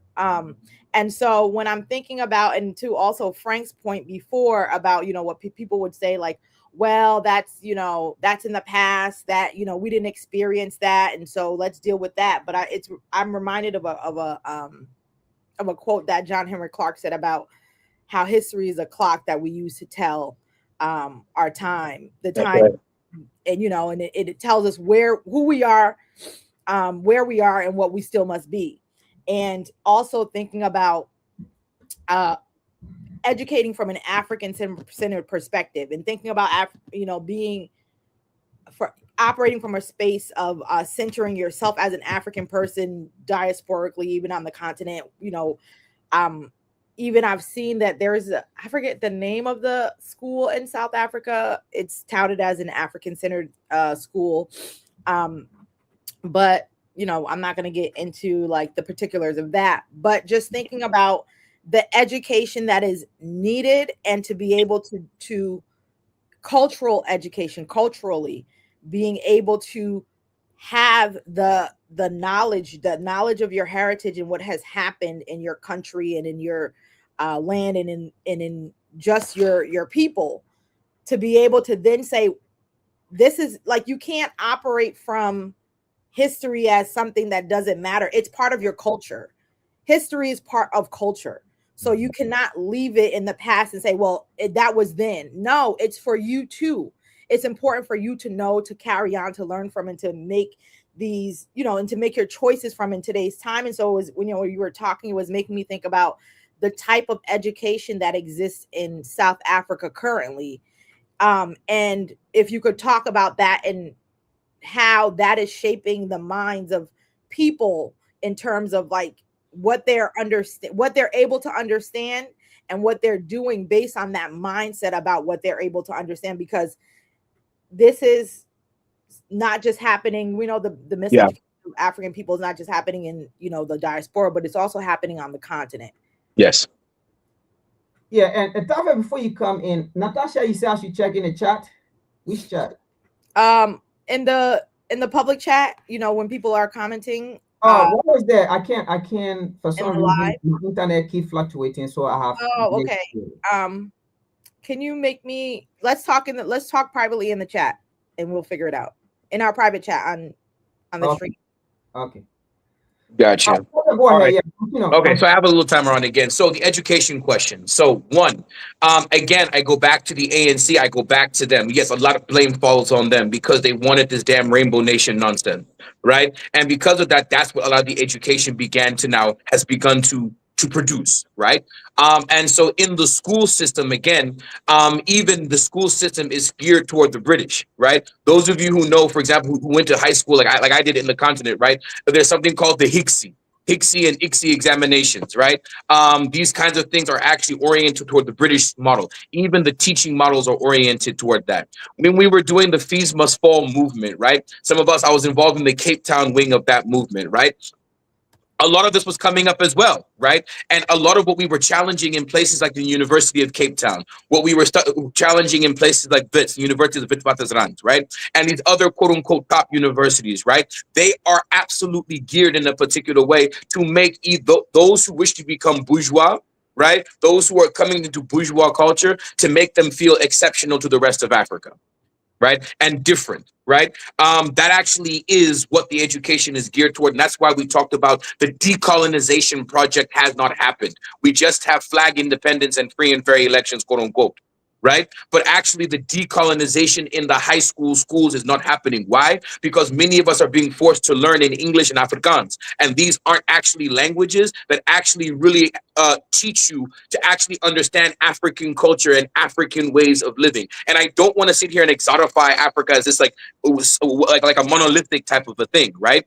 but on just very basic things. For example, in some of our languages, what does history mean, right? In our languages, right, there is no way in any of our traditional for me doesn't mean backward, right? As oftentimes it is shown, right? It is talked about, right? But for example, there is no such thing in any of our cultures. I'll challenge any African on the continent to tell this to me, right? Where now you are learning history, music, politics, economics, and dance separately, and religion. I've never heard of that in our. That is a complete and straight European thing, pure. There is no, not even pure, right? And so you're right about the. So even those who go through the education are actually the worst ones, unless they have had a Pan-African or a Black consciousness perspective. You see what I'm saying? Unless they've had something to counter that, right? If you, in U.S. terms, many of those who go through the who successfully go through the South African education system, they think they're the talented 10th of Africa. If you want to take Du Bois' talented 10th, right? They think they are. They think that it's the talented 10th, right? And so the education itself is part of the problem, right? And then for the others, again, most folks, again, are not able to access the best, quote unquote, best schools, if you will. So many people are locked out of the educational system, right? Particularly, or, particularly if you're living in some of the most economically depressed areas, you're being locked out of it.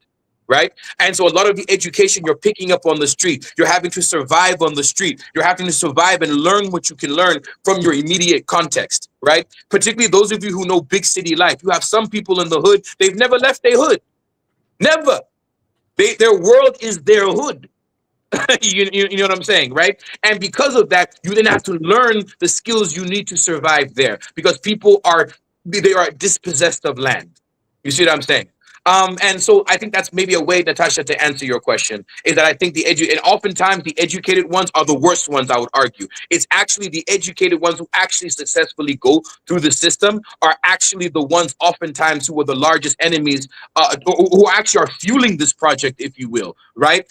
Because of how the bourgeois culture in South Africa is being shaped, right? To your point, you're going to say the white woman, you are South African like that. It's like, no, I'm from Cape Town. And that actually is real. And many blacks also are that way too, because you cannot be a black. You can't be an African in Cape Town and survive. And I think to the point that you're making in terms of the way that the Black people who are going through the university systems are coming to, be people, the same people who are reinforcing these issues and keeping the status quo.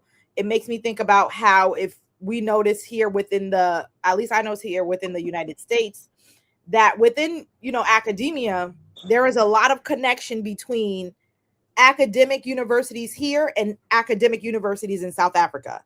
And that a lot of academic universities here are exporting a lot of their theories, a lot of their ideas about,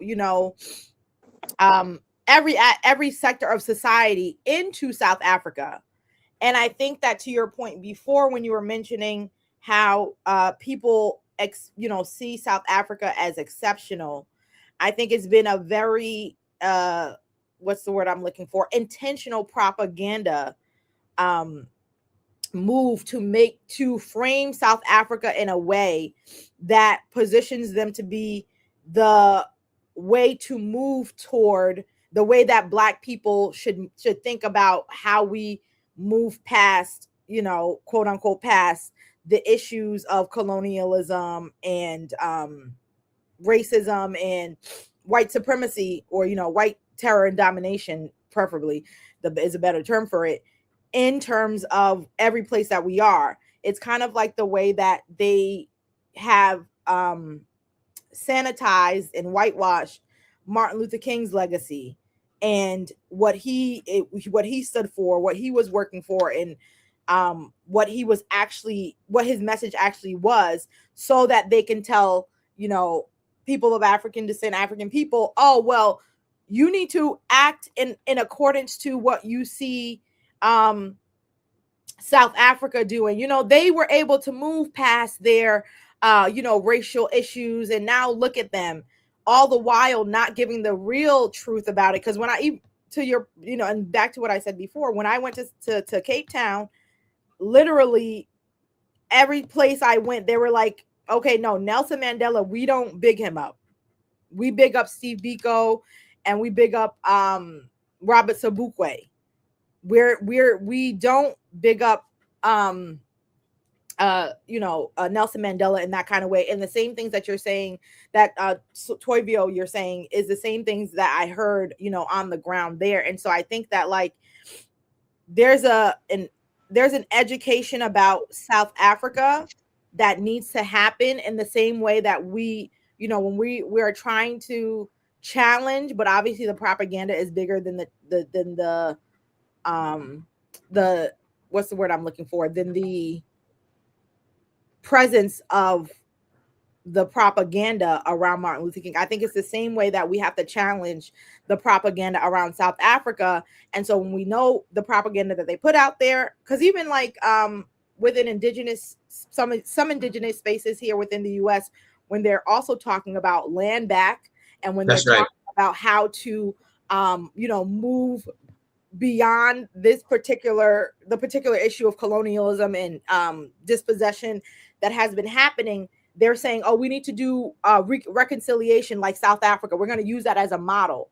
And so, as Europeans understand, oh yeah, let's put this out there. We know what a shit show it actually was, and we know actually it worked out in our favor, and it actually didn't change anything. It just put us in a different position to make the issues seem like they're not there anymore. Let's send that message out, and let's have people think that this is the way, not realizing what actually happened and what the actual consequences of those actions were.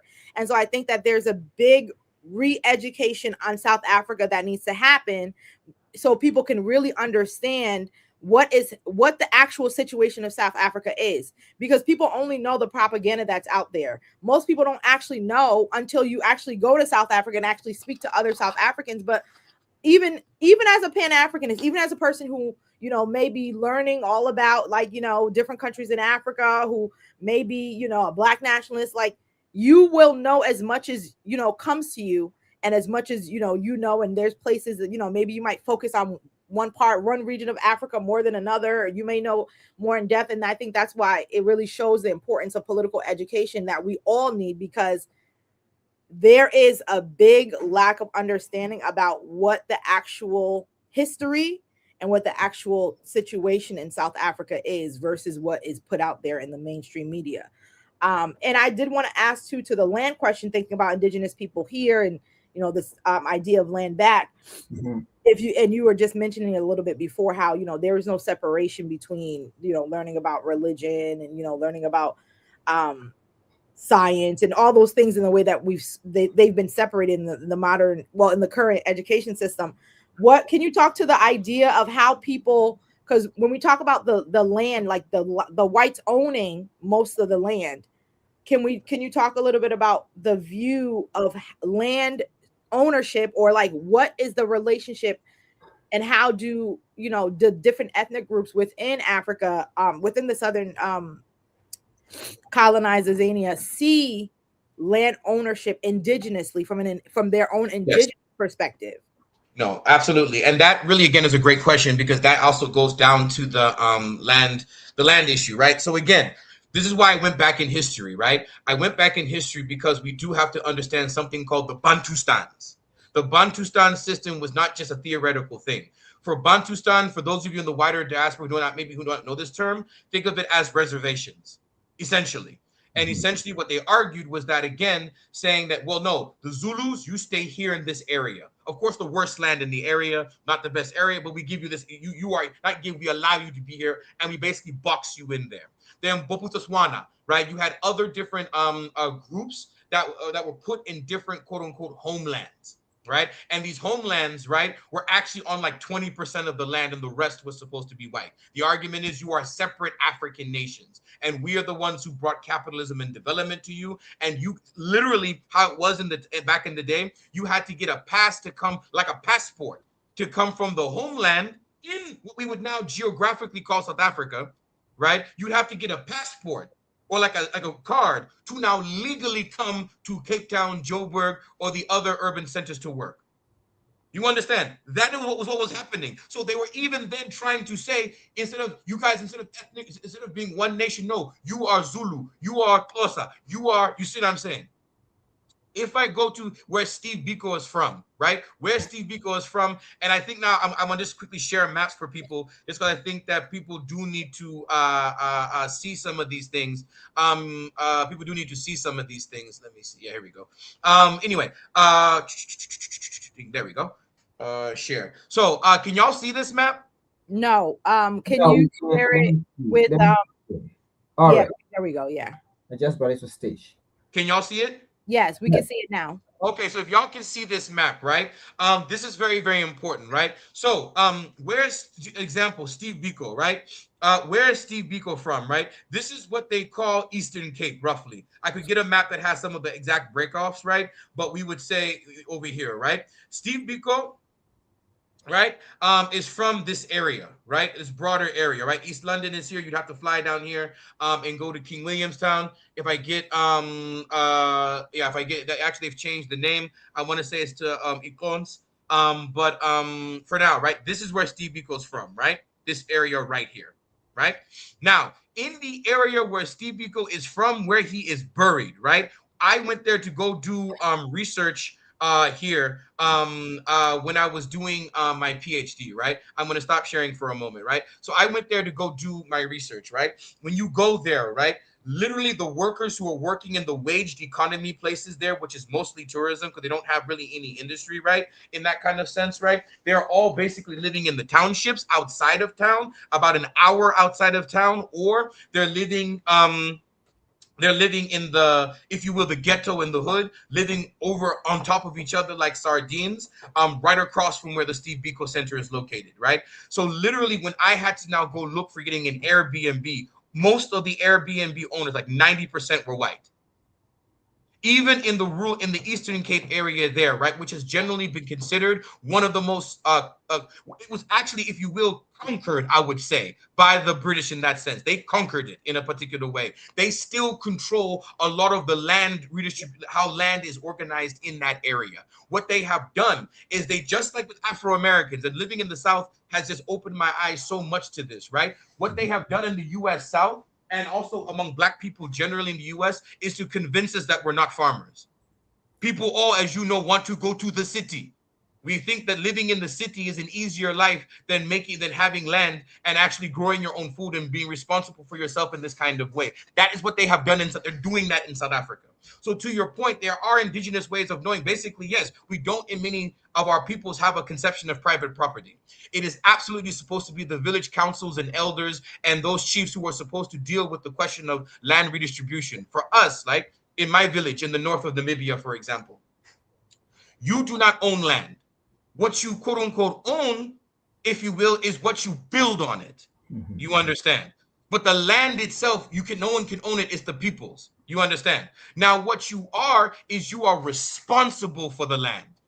And so that is where, if you are not farming, if you are not taking care of your land, et cetera, that is when, yes, the village can come and say, well, then we have to take this from you. You see what I'm saying, right? And so the problem is, of course, that kind of a conception doesn't work with capitalism. Capitalism wants to commodify everything. And so in order to commodify and to have a price on it, you have to create scarcity, right? And so what they are saying right now, and same in the United States, right, is that even if I were to give some South Africans right now, let's just say I were to give some Zulu folks, whatever, Zulu maybe is not a great example because they had a different colonial situation, but if I were to say, give people who are living in Eastern Cape 1,000 hectares of land, right?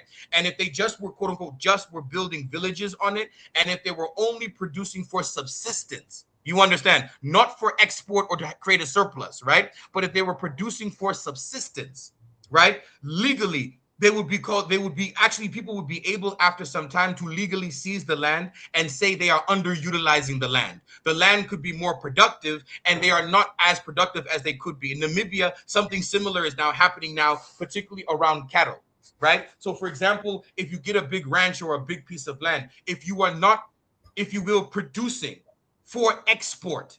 You understand? Producing for export, producing for the market, if you will, right? Then they will not, then they will say that you are underutilizing land. You understand? So that mentality is also hitting, which is why I say those who have gone through the education system that you have laid out are the problem, because they're the main ones who are coming back to the village saying we are being lazy, we are underproducing, we are producing on. You see what I'm saying? We're basically not destroying the land to produce for the global market. That's what the issue was. If you go back to Zimbabwe, what on one level were people saying? People were saying there are 1,000 something farms that actually the government has shown these white people are they themselves are not doing the most with the land. They are basically just being landlords sitting there. Some absolutely were producing tobacco for export, but you guys know you can't eat tobacco. It's good to smoke, but you can't eat it. Right? This is not cassava. This is not cocoyam. This is not, those kinds of things. Wheat, mahangu, right? Sorghum, right? It's not those things that people are eating for your pop. You see what I'm saying? For your meat. You see what I'm saying? And so what was happening there was a slave economy in a sense where we're producing sugar, cotton, tobacco, these things, indigo, right? For the global market, right? Not for people's consumption and for people's to survive. You feel what I'm saying, right? And so what is happening there is that is some of why also, even if you are able to buy land or get land, you have to show that you're going to make it industrially profitable. You see what I'm saying? And of course, what does it take? It takes money. It takes capital. You can't just say, I'm going to have 1,000, 100 hectares of land and I'm going to turn it into a productive thing. What do you have to do? You have to take a loan. Where do you take a loan? From the bank. Who owns the bank? The whites.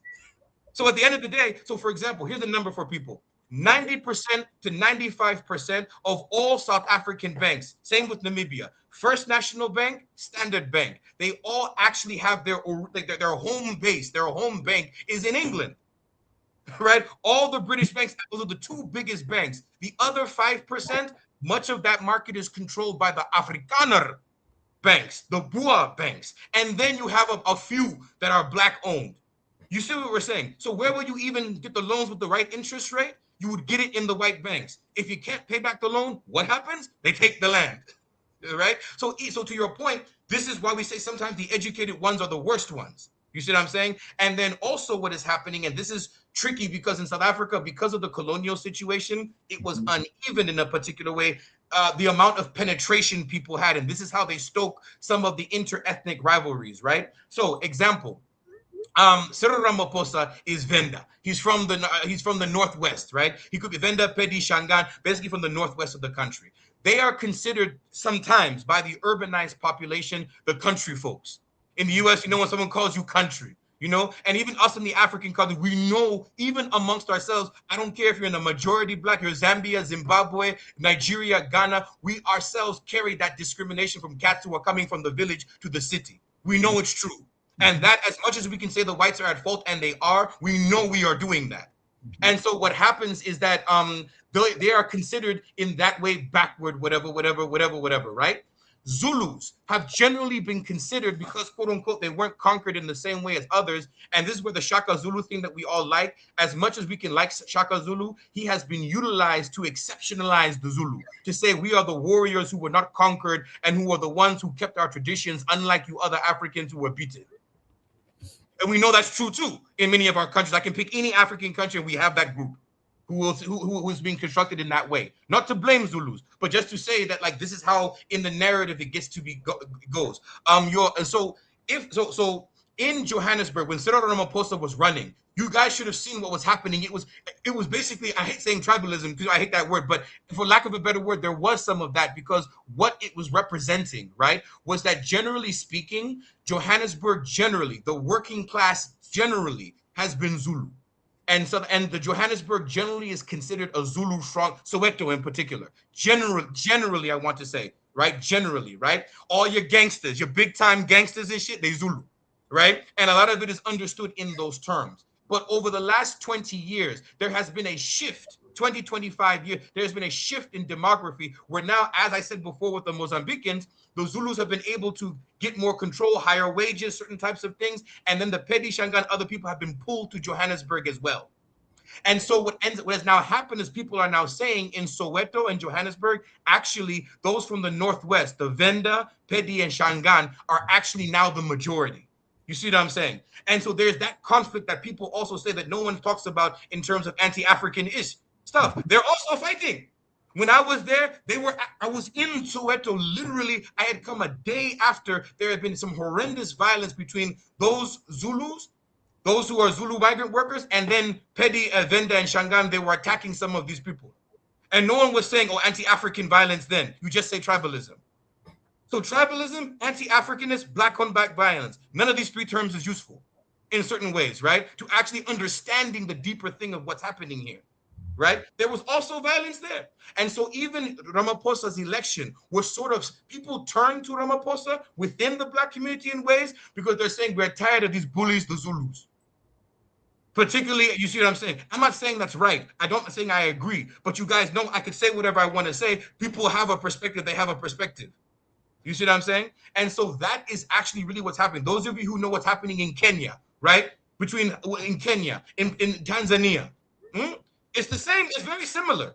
And so this is where sometimes we exceptionalize the South Africans and we actually want them to quote unquote, sometimes be quote unquote better than us. No, they're Africans just like us who are also dealing with the same issues. You see what I'm saying? We just actually are exceptionalizing the South Africans in a way. So that's how I would answer, Natasha, your land question, in the sense to say that even if you were to give land to people right now, how the law works is a particular way. And then also the different ethnic groups, it's true, we all have different conceptions of how we understand land. Even though there are similarities there, we have exceptions, we have differences in how we understand these things. You see what I'm saying? And so that's even with a land redistribution project. Part of what the movement that I used to be a part of, Black First, Land First, before we were banned by the ANC and the government because apparently we were anti-white, because we said no whites can join our movement, so we were banned from being legally able to operate above ground in South Africa. Yeah?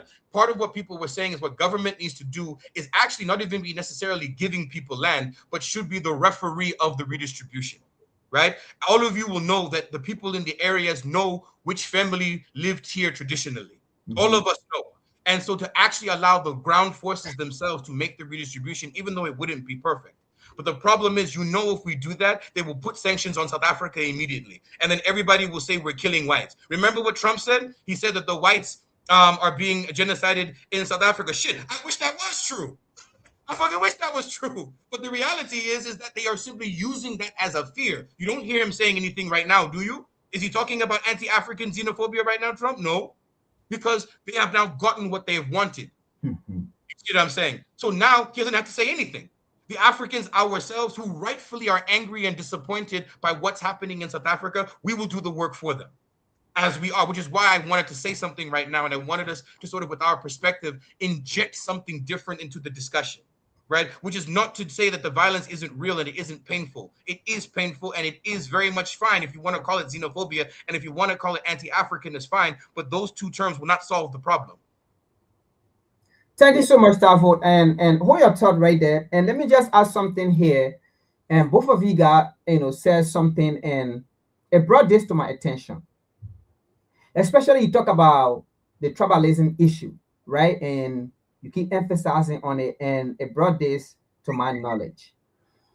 I believe, like I've been saying, right? These guys in South Africa are not acting alone. All right? These guys in South Africa are not acting alone. People are behind this. People are funding what is going on in South Africa. And like we all are saying, right?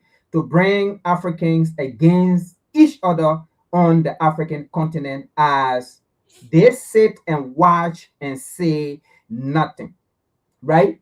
Had it been that white people were involved in what South Africa is doing, or Black South Africa is doing, let me be specific.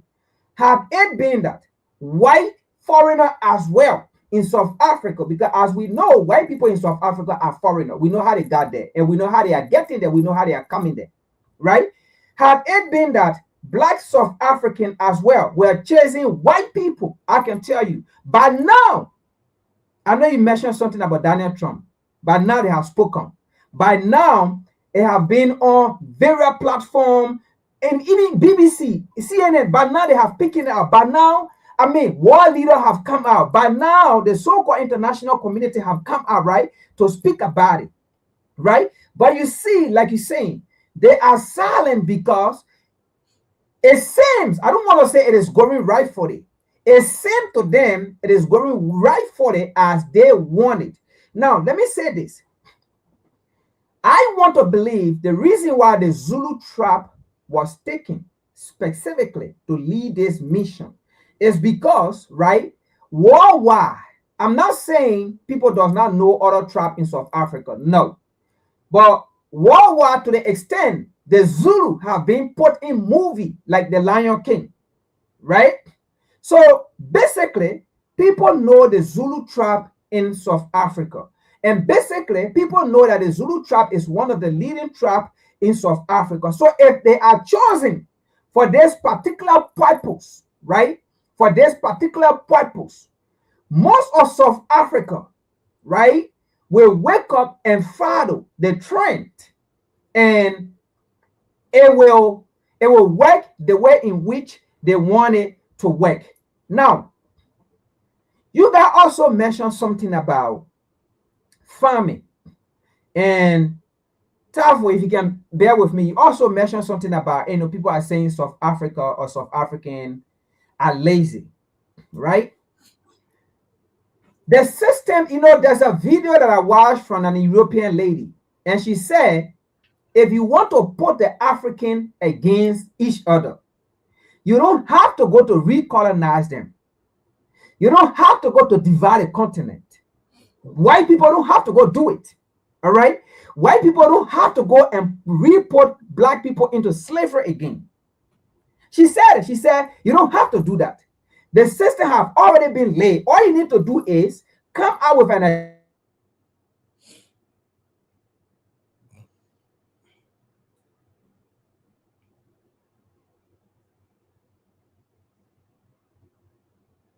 He should be back soon, reconnected.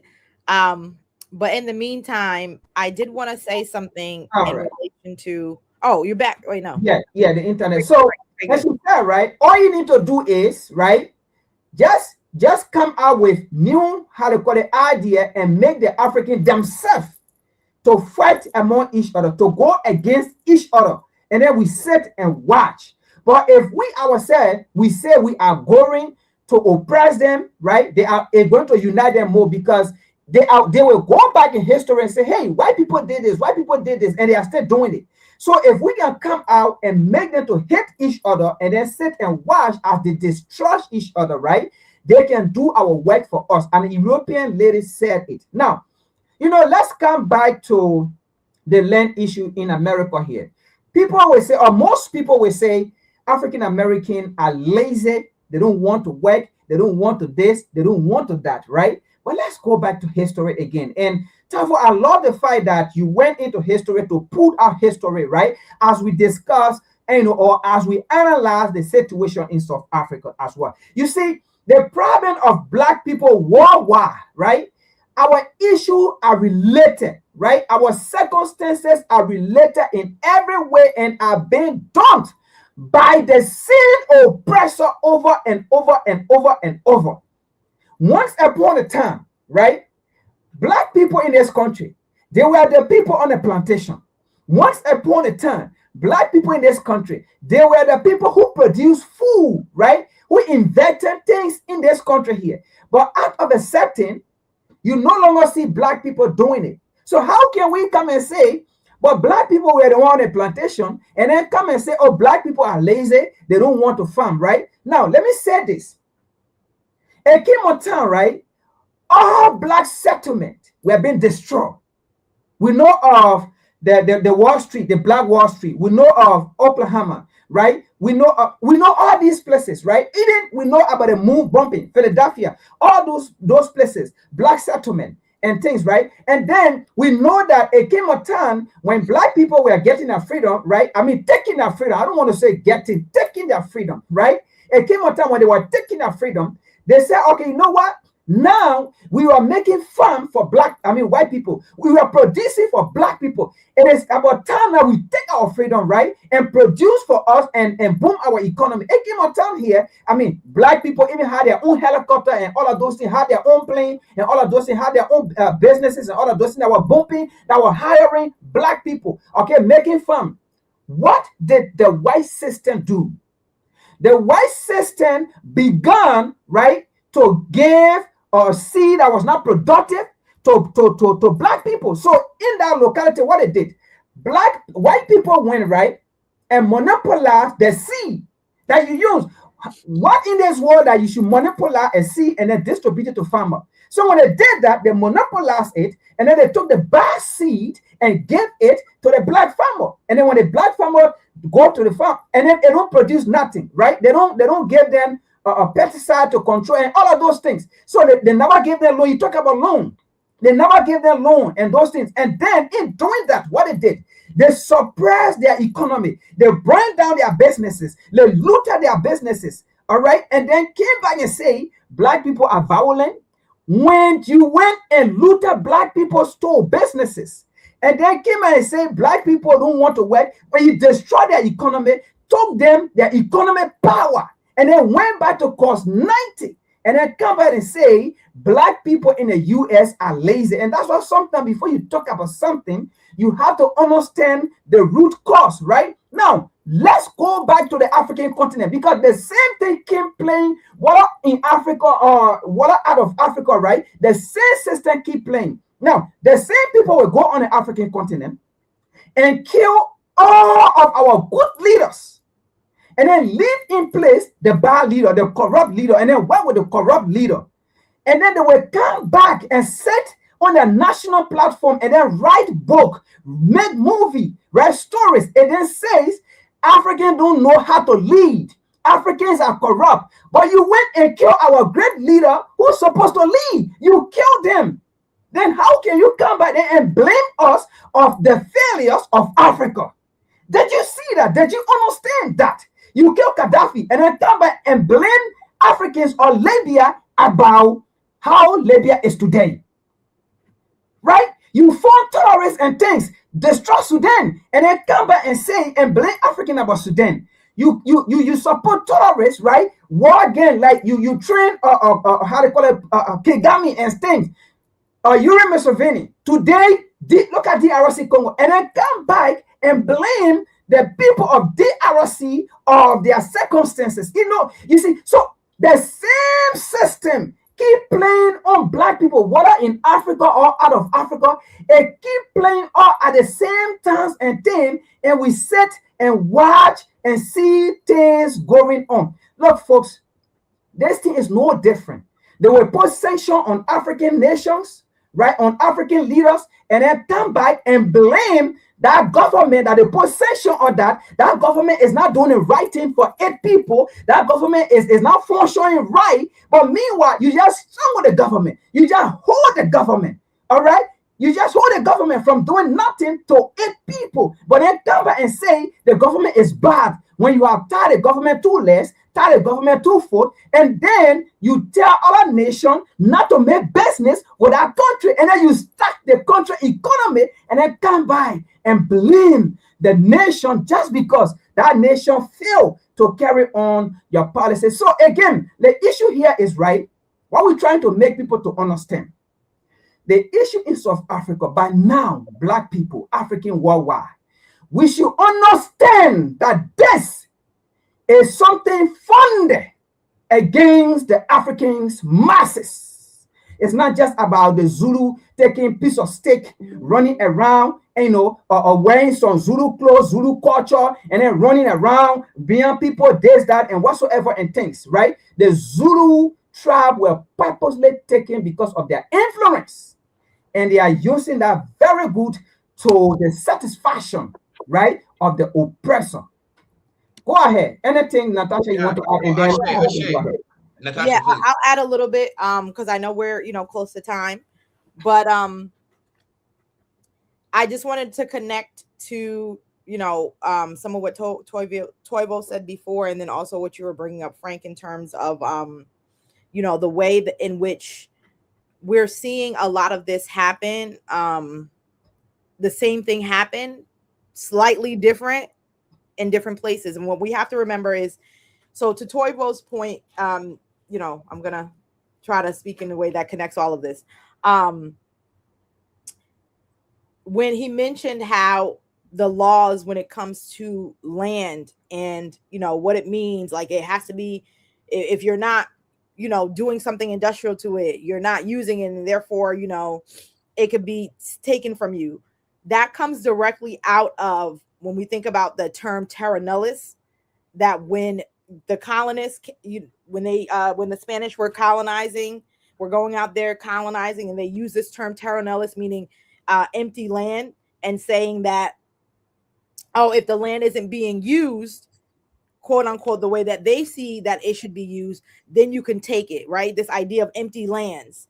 And so you're literally seeing European ideas, European ideas that to justified taking other people's land and colonizing them, being used as laws for in the same places that they colonized by people who are the colonized. And so when we talk about colonialism, people have to remember that colonization is not over. And this is a clear example. When, you know, Toivo was explaining that example, it's a clear example. You literally have 1600s European, 1600 or 1500 European laws in your law books determining how you're engaging with the land and how you're operating with each other. And, you know, Fanon talked about that. You know, he mentioned that toward, you know, the end of his book, you know, The Wretched of the Earth, talking about if you're going to do what the Europeans did, then what is the point? If you're just going to be recreating the same thing that Europeans did when we're talking about, you know, liberation and actually being free. And so this is just to say, and what we're witnessing right now is to show that colonization, as we already know, and as we should know, is not over. It's still in process. It's still going on. So we have not put an end to colonization. This is just another phase of colonization that we're in. And we're seeing, and I think someone else also, because someone said in the chat, like, you know, South Africa is a distraction. It's actually not a distraction in the way that, like, you know, we should just be focusing on this and not other things. But, you know, like, I agree and disagree at, you know, to different points, but I won't go into it. But it's a distraction in a way that we're fighting against each other instead of actually looking at who the real enemy is, which is Europeans and, you know, them colonizing our lands across the world. We're still at war with Europeans on the continent and in the diaspora, whether it's South America, whether it's in America, whether it's in the Caribbean, and whether it's on the continent.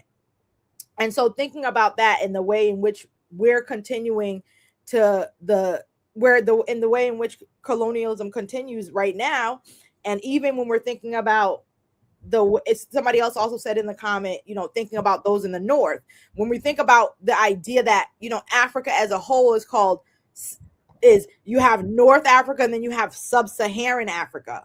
The fact that, you know, you have this kind of distinction between two parts of Africa, and we know also about what's happening in the Sudan, and the fact that, like, the way in which we know there is a lot of Africanness, anti-blackness within North Africa, and how that is playing into what is happening even within the continent, and also thinking about how what's happening in one part of Africa affects what's happening in another part of Africa. Just like Toivo mentioned what was happening in Zimbabwe and how that affected all of the neighboring countries in the southern part of Africa. How what is happening in the northern part of Africa and what is happening in the Sudan, what's been happening in the Sudan for the last couple of years, for a long time. And when you look into the history of that, which is, you know, a very long, complicated history of what we're seeing even happening in the Sudan and the displacement of the Sudanese, that is also affecting what is happening in other parts of the country. And so all of the ways in which we're being attacked, one from those who are in the Islamic world, in the Arab world, that are anti-black, that really do not want to see, quote unquote, sub-Saharan Africa rise up and actually be independent. And also how we're seeing what is happening in, you know, Southern Africa in terms of how, you know, they're fanning flames of, you know, unemployment and dispossession and survival and oppression. And then you're seeing that in the US. And in the same way that you're talking about how South Africa is having, you know, these tensions with other African countries, you're also seeing that same thing being flamed in the US when we're talking about diasporic peoples and African people who are born in the United States. Yep. And that also being another thing. And so we're seeing the fans of disunity being flamed. Why? At a specific time when we know critical and major geopolitical politics and moves are being made, that Africa is being positioned for the next, century, and that this is a major moment for Africa to be able to move and stand up, and for other Africans within the diaspora to be able to move and stand up. And so it's no coincidence that these things are happening now. And so to remember the fact that, like, we're seeing on the continent, that I think one of the things that we have to do is be able to see ourselves as Africans, and to be able to see what's happening to us locally, and be able to move in between those two. We cannot get stuck and be like, okay, well, it's just Africa. We don't want to talk about, specific countries and what's happening in those specific countries, or we're only going to focus on what's happening in the specific countries. We have to be able to move fluidly between seeing ourselves as Africans, and then also being able to say, okay, what's happening locally here, and what is the issue here, and how can we make those connections? Because otherwise, I think what's happened over the last couple of years is that the internationalism that comes along with Pan-Africanism has been siloed in many areas. Those of us within the Americas, and particularly Latin America, or the United States, have been made to really see ourselves only looking at what's happening in America, losing that internationalist perspective. And then those of us in Africa, in the ways in which you have connections to Europe, being the migration between Africa into Europe, and what that has entailed, and where people are able to be seen within the Western world, has also been flamed, where now these ideas of putting particular groups of African people as exceptional. Oh, well, Nigerians are exceptional. Oh, Ghanaians are exceptional. Oh, South Africans are exceptional. No, and that's what they're doing there. And the people who are praising you are your enemies, are saying like, oh yeah, you think that, you're different than them. When we know historically, we understood ourselves as an international people who are fighting the same struggle, even though it may look slightly different depending on where our places are. And I think the major distraction is getting all of us to be into these things, but and also convincing us that being an African person or different African groups we are inherently troublesome. We inherently cannot get along, as though we are inherently a problem, as opposed to really looking at what we've been talking about here and what you've been pointing out, Frank, that no, we are not inherently a problem. We do not inherently have issues with each other, and we can't get over. The issue is that the Europeans, the colonization that still exists, are using the same tactics that they have used. And they understand now, in this particular time, as things are shifting worldwide, that they need to make sure that African people worldwide, as Napoleon said, that his whole thing about Haiti was not even just to stop Haiti, but to stop the movement of African people, Black people worldwide. And that is what's happening right now. And if people get caught up in just thinking that, oh, this is inherent of this group, or inherent of that group, or, we're better than this group, or we're better than that group, and engaging in this kind of tribal, diasporic wars, we're going to play right into their hands, and we're not going to be able to take the opportunity that is wide open for us right now, if we were to actually look at it from a historical perspective, to be able to inform what we are seeing happening today, as the West is being destabilized, as you have a president that, is helping to run a country, the country, quote unquote, that they say, is the greatest in the world, blase, blah, this, and, wants to go and kidnap other presidents and do all those things.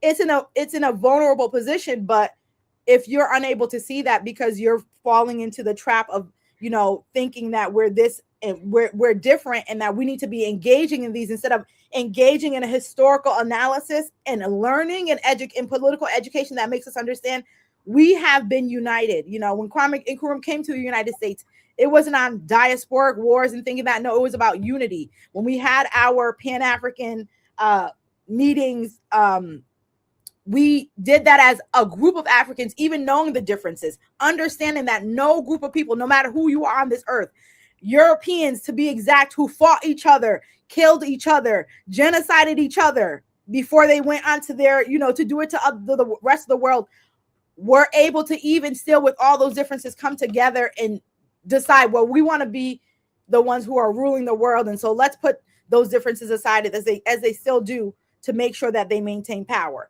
And so we are not a people who are inherently against each other, who inherently have issues that we can't get over, and that we have to be this one monolith, whatever. But and sometimes people misuse this idea, we're not a monolith. Yeah, we're not a monolith, but also that doesn't mean that we need to be siloed and thinking like, oh yeah, if we have these some slight disagreements, or if we have some difference of opinions or views, that we cannot work together and put those to the side. That's what we need to be right now. And so I think that we need to continue on to this conversation about South Africa, because it connects so much to the way in which these fans of disunity, these flames of disunity are being fanned throughout the African world, whether it's on the continent or in the diaspora. And I'll stop there. And Toivo, you can have the last say. Yeah, Ashe. And so just to kind of bring it together again, I'm going to draw a few global comparisons within the Pan-African world. It's not the same. It is not exactly the same. It's not apples to apples. There are levels of course, ways these comparisons don't work, but I'm trying to give people, particularly I'm speaking a little bit to those in the diaspora, particularly the quote unquote Western diaspora, to sort of get a way, not the way, a way to try to understand some of these things. So I'm new to living in Atlanta, and one of the things I've been learning among just some of the people on the, just the regular people who I be engaging with, is that after Hurricane Katrina, right? After Hurricane Katrina, as we know, a lot of Black people, of course, had to flee out of New Orleans to find places to live, as we all know, right? And in addition to places like Houston, one of the big places that people went to was Atlanta. There was a lot of violence in the city amongst New Orleans cats and Atlanta cats. Many of the Uber drivers who I was talking to sometimes were telling me about how they had to sort of hide their accents or not say that they were from New Orleans, because there was a lot of violence against them, seeing as they were quote unquote competing with them for some of the limited resources in Atlanta. And this is quote unquote the Black Mecca, right? A lot of activists in Atlanta had to do a lot of work to try to help heal and to repair some of those things, as well, to stop some of the violence that was happening within our communities against each other, right? But you can imagine people who are leaving New Orleans, you're struggling, you are starving, you have to find a way to hustle for your family. You feel me? So you are going to do whatever you can do to kind of help them out, right? And that also is clashing with the Black people who were then here in Atlanta, who also are struggling and are starving and are trying to compete over limited resources, right? And there were tensions and there were deaths around that stuff, right? That actually is real. You see what I'm saying? Another example, right, is we all know about what's happening right now with TPS right now, and Haitians and, if you will, Syrians being the main ones to be hit. Let's be keeping a $1.55 amongst people here in the U.S. You know how many Africans and Black people are happy that the Haitians get kicked out? There's been so much anti-Haitianness in the Black community in the United States, and this is not just like Black American, if you will, Caribbean Black, others. There has been so much anti-Haitianness that itself has been fueled because of imperialism and colonialism punishing Haiti for daring to be free. You see what I'm saying? We know the anti-Haitianness is there, and we have to work to fight it, right? On that, during 2020, when there were a whole bunch of protests that were happening, as we know, across the place, one of the more nastier things happening within, in particularly the Bronx and some other places where I was active in 2020, is there were many Dominicans who were attacking Haitians during 2020, saying these people here in their stores are out here, taking their criminals, they're bringing AIDS, they're bringing Ebola, they're bringing all these things. You see what I'm saying? We have to heal on that level. Who's winning from that discussion? Who even set the terms of that discussion? It ain't us, right? And so it's to give, if you go to Guyana, for example, and in Trinidad, right? Particularly Guyana, from what I've been hearing, right? And again, I'm not there, I don't live there, I do not organize there, but from those who I know are from there and those cats who I'm connected with, right? It happens every now and then where there's violence against those who you consider Indo-Guyanese, against, if you will, Afro-Guyanese, and vice versa. Usukwayana talks about this a lot in terms of how even that itself has been mobilized to have us hate each other. And so these things are very, very important, in my opinion, just so we can understand the global ramifications of these kinds of things, right? I'm happy, Natasha, that you brought up the Edo stuff, right? This idea of who actually is, quote unquote, or if you will, indigenous Afro-American, for lack of a better word, right? Which actually very much is trying to divide Afro-Americans from Africa, as it were, right? You are not that. You are not these people. You see what I'm saying? This is exactly coming from the same root. Even within the Caribbean itself, they have their own issues with each other. right? In terms of how Jamaicans would be seen, or how Haitians are seen, or how Dominicans are seen in certain things. It's so ironic, the quote unquote anti-blackness and anti-Haitianness among many Dominicans, and most of the Spanish-speaking Latin American countries hate Dominicans. It's actually so hilarious, right? And they don't like Dominicans because they're seen as black. Like literally, the Spanish that they speak is considered Africanized Spanish, but yet you against Africa and you against Asians. You see the confusion, right? Like this is exactly what is happening, and South Africa is just simply no different. And and so to close off, just for me, I don't want to talk. I'm doing this here because I don't really want to talk about this anymore. Because this on my end, I think other people should be talking about it, and I'll do my best to bring next time if we have something to bring some people from the ground who are doing some work, fighting this on the ground because it's so painful. And it is humiliating. It hurts me to even talk about this, to even see this. I was damn near in tears 2 days ago talking about this with my partner and my other friends because it really hurts, man. It really, really, really hurts. This is painful. I am humiliated as a Pan-Africanist and a Black nationalist activist by what's happening in South Africa, in occupied Azania. And that's why I say occupied Azania versus South Africa. We are not independent there. It's like someone saying Atlanta is the black Mecca because black people are free and are in control of their lives in Atlanta. It's not true. You know what I mean? It's not true. We are not, right? I don't care what the media may tell you about how it's free, how good it is to be in black Atlanta. The only reason why Atlanta feels better to people is because so much of the rest of the U.S. is so effed up. So the bar is very low. The bar is at the floor. And to say that, to say Atlanta is 6 inches off the floor doesn't mean much. You feel me? And South Africa, it's very similar. And what you're seeing right now, sure, even if all the quote unquote African immigrants there were to leave, they would just turn on each other because the social economic conditions hasn't changed. So then it will be this back to the, if you will, the ethnic groups fighting each other. Last point, and then I close on this, is that one of the things I see in the comments, people are talking about distractions, et cetera, et cetera. Sure, we can say a lot of these things are distractions, right? And I see comments on AES, right? And again, people, we can just talk about these things, right? And part of what the colonists wanted to do, particularly post World War II, when the Europeans realized how weak they were, right? What they had to do was they had to conquer, they had to control these 4 zones on the continent: South Africa, Egypt, Nigeria, and Congo. Those 4 were seen as very important strategic things. If you look at the CIA reports, the State Department reports, you look at the British intelligence, right? MI6 and these folks, those 4 places were targeted, particularly because the understanding was that between just those 4, they have every damn mineral under the sun. Congo by itself could feed all of Southern Africa if it wanted to, just off of what it could produce. They had to make sure that those 4 places were completely either put under chaos or had regimes in power that did what the West wanted them to do. Because if those 4 hubs, just in terms of a political economy, industrial sense, could ever get themselves together and to be doing what they needed to be doing, that would radiate outwards to the rest of the continent. And look what they have done.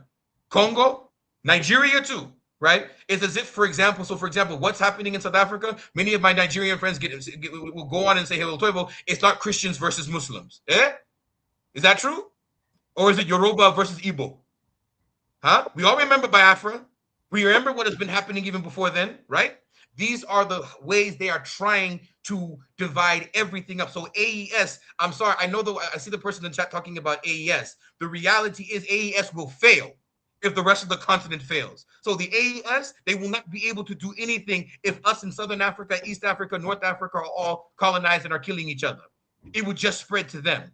So AES needs to take what's happening in South Africa seriously and occupy Azania seriously, because that right there is going to impact you too, and it already has.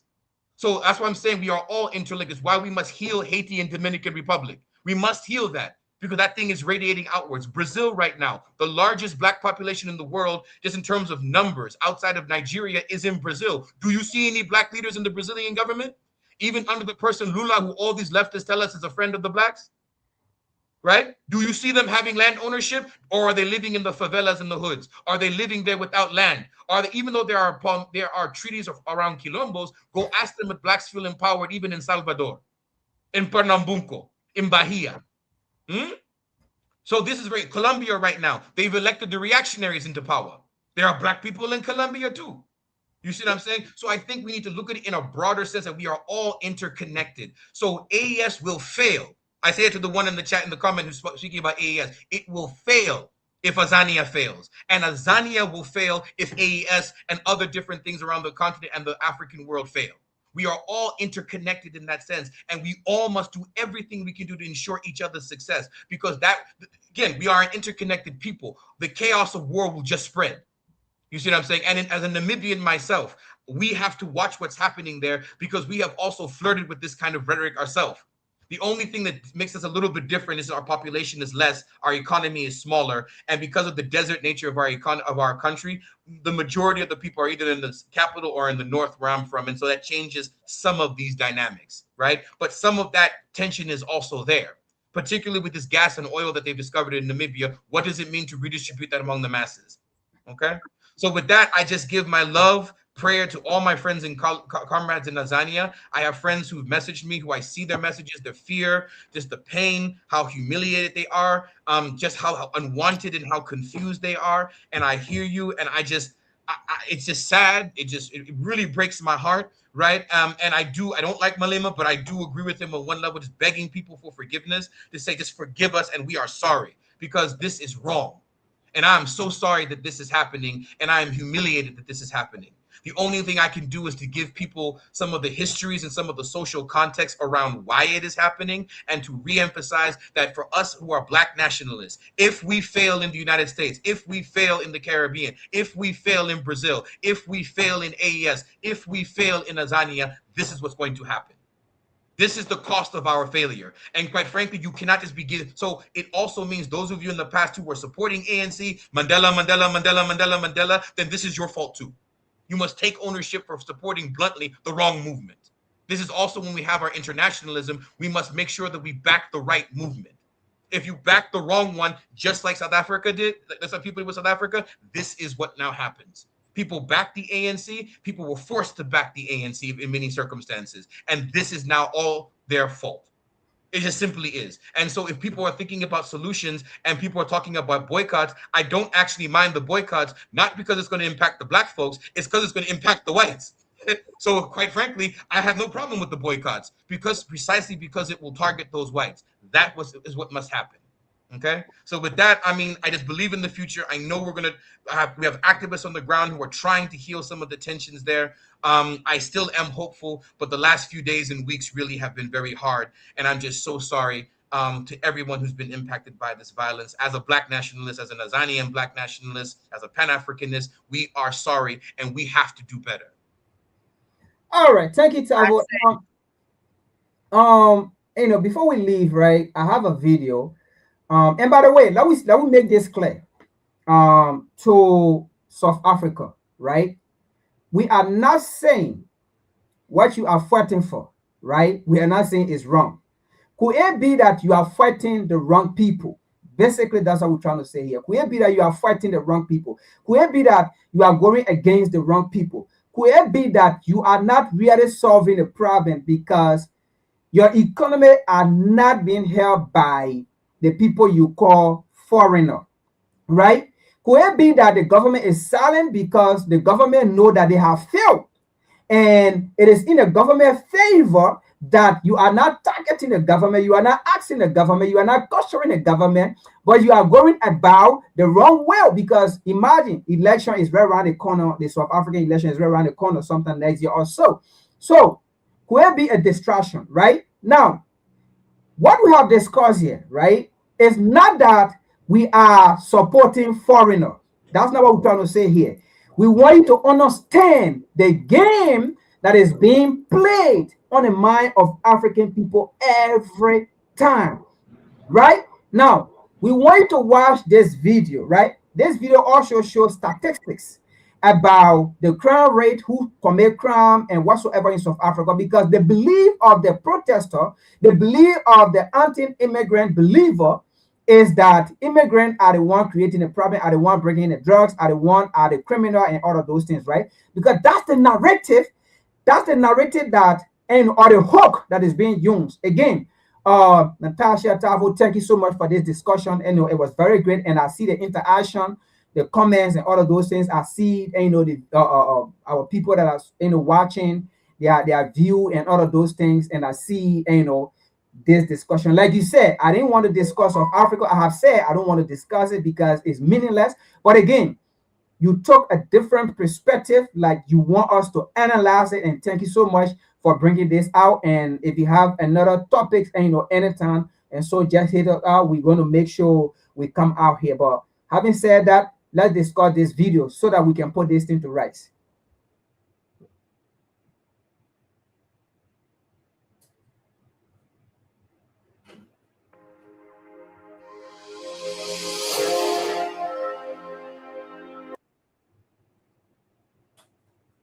Rosettenville, Berea, Deep Sloot, Musina, Cape Town, and parts of the East Rand.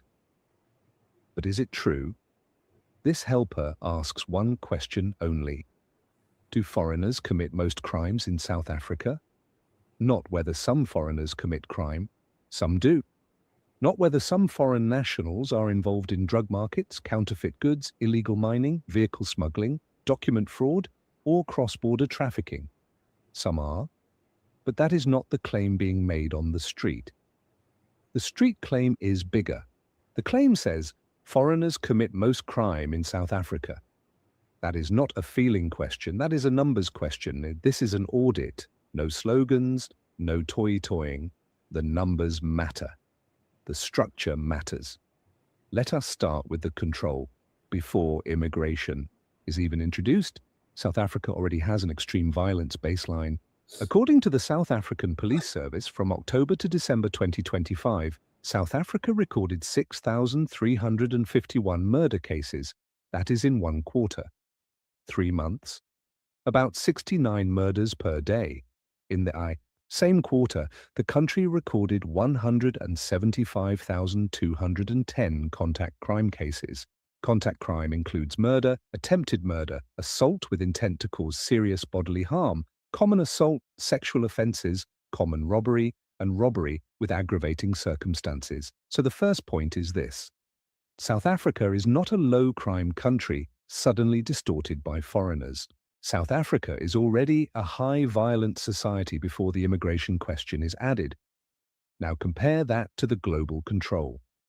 The United Nations Office on Drugs and Crime placed the global homicide rate at about 5.8 per 100,000 people in 2021.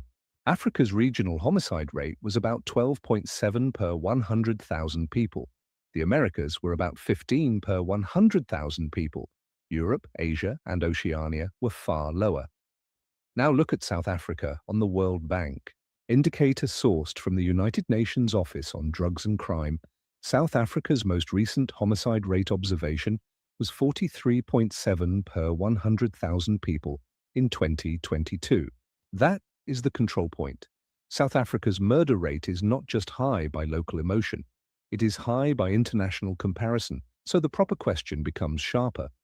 If foreign nationals are only a small share of the population but are said to commit most crimes, then the conviction, prison and crime data should show massive overrepresentation. Does it? The answer is no. Statistics.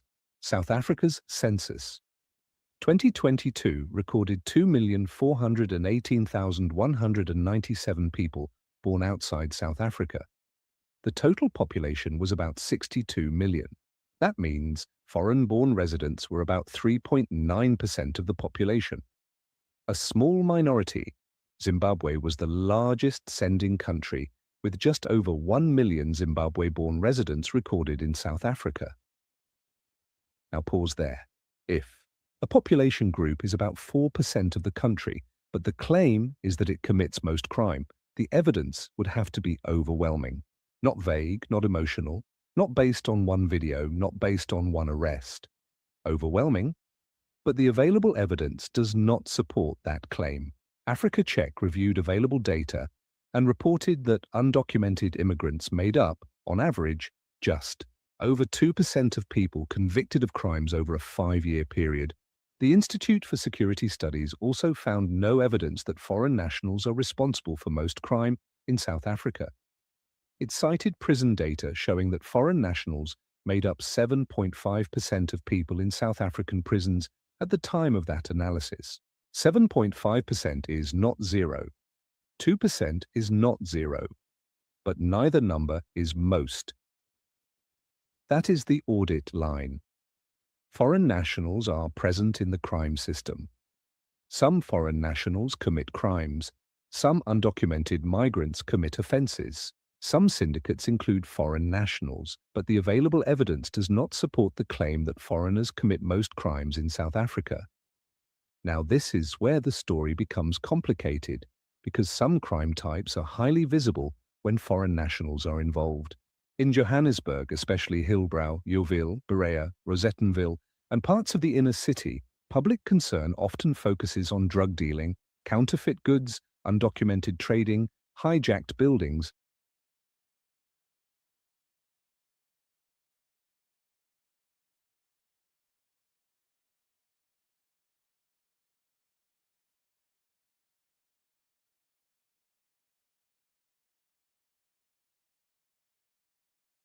problem. It is not imaginary. In Cape Town, especially around gang-affected areas such as Delft, Gugulethu, Mitchell's Plain, Nyanga, and parts of the Cape Flats, the more visible problem is not immigration. It is gang violence, illegal firearms, extortion, drug markets, and organized local networks. In KwaZulu-Natal, including Durban and surrounding transport corridors, the visible fears often include truck attacks, business robbery, extortion, drug networks, and politically connected violence. At Beitbridge, Musina, and the Limpopo corridor, the concern is different. There, the pressure is illegal entry, smuggling, document fraud, cross-border goods movement, vehicle trafficking, and border control weakness. So the honest answer is not that foreigners are innocent of all crime. That would be false. The honest answer is this. Some foreign nationals are involved in specific crime types, especially where cross-border movement creates opportunity. Smuggling, document fraud, counterfeit goods, illegal mining, certain drug networks. Vehicle trafficking, cross-border syndicates, but that is not the same as saying foreigners commit most crime in South Africa. Those are two different claims. A foreign national suspect in a drug case in Johannesburg does not prove that foreigners commit most crime. A foreign national suspect in a robbery case in Pretoria does not prove that foreigners commit most crime. A foreign-linked illegal mining arrest in Gauteng does not prove that all migrants are criminals. A cross-border vehicle smuggling case near Limpopo does not prove that foreigners are driving South Africa's national crime burden. That is how public panic works. It turns a case into a category, it turns a suspect into a population, it turns visible crime into total crime. And that is where the street argument becomes dangerous, because the most visible crime is not always the most common crime. A foreign-linked kidnapping case travels quickly on social media. A foreign-owned spaza shop dispute becomes community news. An illegal mining raid involving undocumented migrants becomes a national talking point. But the ordinary murder, after and argument in a tavern, the assault between people who know each other, the domestic killing inside a residence, the robbery by local criminals, or the gang shooting in a known local hotspot may remain inside the normal crime machine. It does not always become an immigration story. The South African Police Service numbers show why that matters. In the October to December 2025, crime data, the largest identified murder category, was not foreign national crime. It was arguments, misunderstandings, road rage, and provocation. That category alone was linked to 1,158 murders. Robbery was linked to 309 murders. Gang-related violence was linked to 276 murders. Vigilantism or mob justice was linked to 340 murders. Taxi-related conflict was linked to 52 murders. Illicit mining was linked to 16 murders. Those numbers do not describe one immigrant-led crime wave. They describe a national violence system: public place violence, residence violence, alcohol-linked violence, robbery violence, gang violence, taxi conflict, revenge, violence, mob justice, and ordinary interpersonal violence that becomes fatal. The location data also matters. In that same quarter, 3,217 murders happened in public places such as streets, open fields, parks, beaches, parking areas, and recreational spaces. Another 1,825 murders happened at residences connected to victims, perpetrators, family, friends, or neighbors. Liquor outlets, including taverns, shebeens, pubs, nightclubs, and bottle stores, accounted for 249 murders. Again, the pattern is broader than immigration. South Africa has a crime system. That system includes violent streets, weak detection, organized crime, illegal firearms, alcohol-linked violence, public place conflict, gang pressure, transport corridor crime, and household-level violence. Immigration is part of the national pressure. But immigration is not the whole crime machine.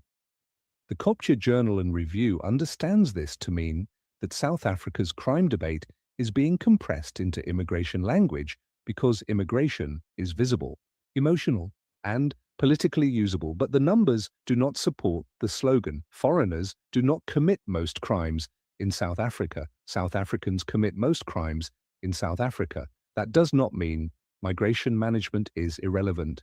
It is very relevant. South Africa needs proper border control. It needs credible documentation systems. It needs stronger home affairs capacity. It needs serious action against illegal mining, trafficking, document fraud, counterfeit goods, drug networks, and vehicle smuggling syndicates. It needs to prosecute foreign criminals and local criminals with the same seriousness. But if the country pretends crime is mainly foreign, it misdiagnoses the crisis. And when a country misdiagnoses crime, it wastes enforcement energy. The real crime map is broader. Johannesburg has inner city enforcement problems. Pretoria, Mamelodi East, Alexandra, Kempton Park, and the East Rand face robbery, hijacking, and urban syndicate pressure. Cape Town has gang and firearm pressure. Durban has transport corridor and organized crime concerns. Gauteng has illegal mining and extortion pressure. Limpopo has border and smuggling pressure. The Eastern Cape has high murder pressure in places such as Mthatha and other district hotspots. None of that can be solved by blaming foreigners as one category. Let me be very clear. The correct position is not softness on crime. The correct position is accuracy on crime. Arrest the foreign national who commits crime. Arrest the South African who commits crime. Break the syndicate. Trace the firearm. Fix the docket. Strengthen prosecution. Protect witnesses. Control the border. Clean up documentation. Target the actual network. But do not replace policing with population blame. That is not strategy. That is emotional outsourcing. This is not a foreigner crime story. It is a state capacity story. It is a policing story. It is a documentation story. It is a border control story. It is a public trust story. And above all, it is a crime diagnosis story. Because if the diagnosis is wrong, the treatment will fail. So, final answer. Do foreigners commit most crimes in South Africa? No. The evidence does not support that claim. Foreign nationals are involved in some crimes. Some undocumented migrants commit offenses. Some syndicates include foreign nationals. Some crime types have cross-border features. But the national crime burden remains overwhelmingly domestic. The country's crime problem is already severe before immigration is added to the analysis. That is the part the slogan hides. South Africa is not safe because foreigners arrived. South Africa is unsafe because the crime system is deep, violent, adaptive, and poorly contained. The real issue is not that foreigners commit most crimes. The real issue is that South Africa has a severe crime system, a strained immigration system, a weak enforcement system, and a public trust crisis colliding at the same time. Thank you for watching. This is the Kopje Journal and Review, forensic analysis for the African perspective. If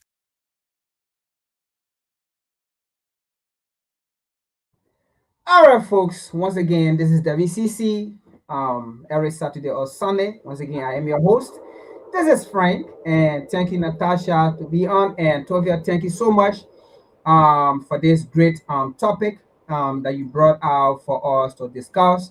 And, you re-energize, me to talk about South Africa because actually I didn't want to, because I didn't want to go with that perspective. I didn't want, for any this unity to come, among African because I know this is being planned and so forth and things. But again, you wanted to analyze it, and thank you so much for your deep knowledge that you brought to the topic and to the audience. And we look forward again to discussing, more updates. Natasha, do you have anything to, conclude? I do want to say thank you all for joining us in this conversation. Thank you, Toivo, for being here and leading this conversation. I think the conversation is not over. I do think that we need to continue to talk about this because I think that what it is that what is happening with across the diaspora and on the continent in terms of these things and others, we have to work through them so we can get to the other side. There's no way that you can not work through your issues. You can't sweep your issues under the rug.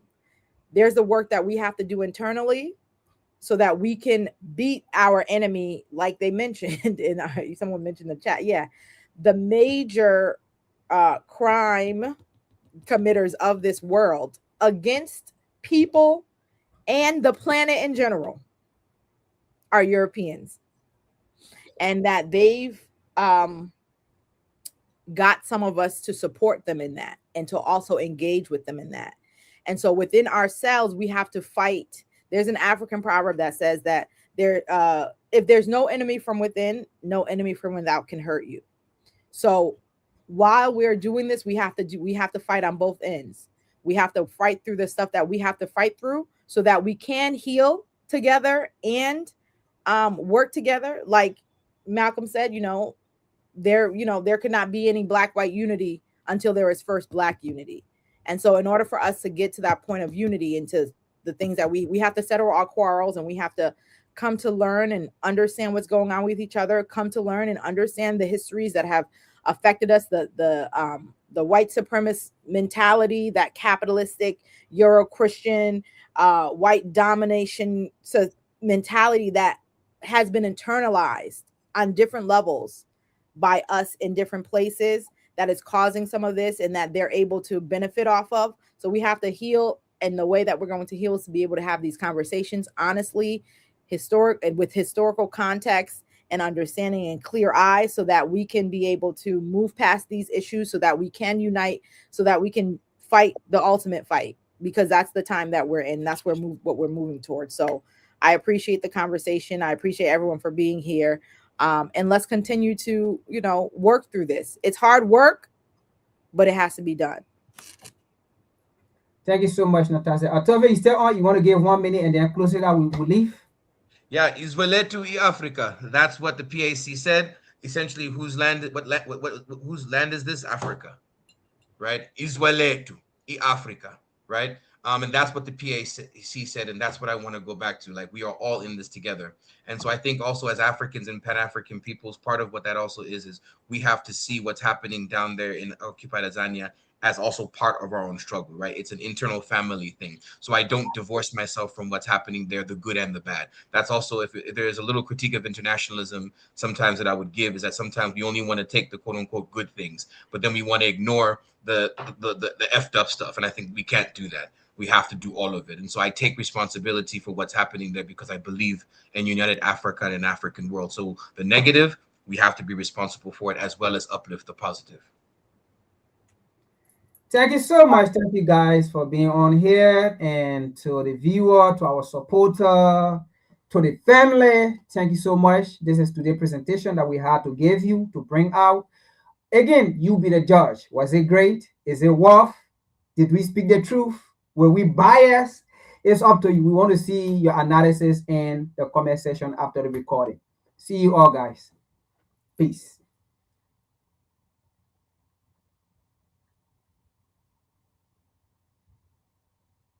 the white power structure, because that's all we have in America. And the white power structure today is just as much interested in perpetuating slavery as the white power structure was 100 years ago. Only now they use modern methods of doing so. And realizing that the black people in this country are waking up and becoming filled with a desire to be looked upon as men and as human beings, the white power structure, to slow down that struggle for freedom and human dignity, uses tricks. 100 years ago they could do it with chains. Today they use tricks. And one of the tricks that they've invented is this token integration, to get Negro, so-called Negro leaders to accept a few token crumbs of integration that don't solve any problem for the masses of black people in this country whatsoever, but it does make the hand-picked Negroes be satisfied, to slow down the cry of the masses. And a good example of that is, as soon as the spirit of rebellion or revolution began to spread among the masses of black people in this country, and they began to take an active part, and they showed that they weren't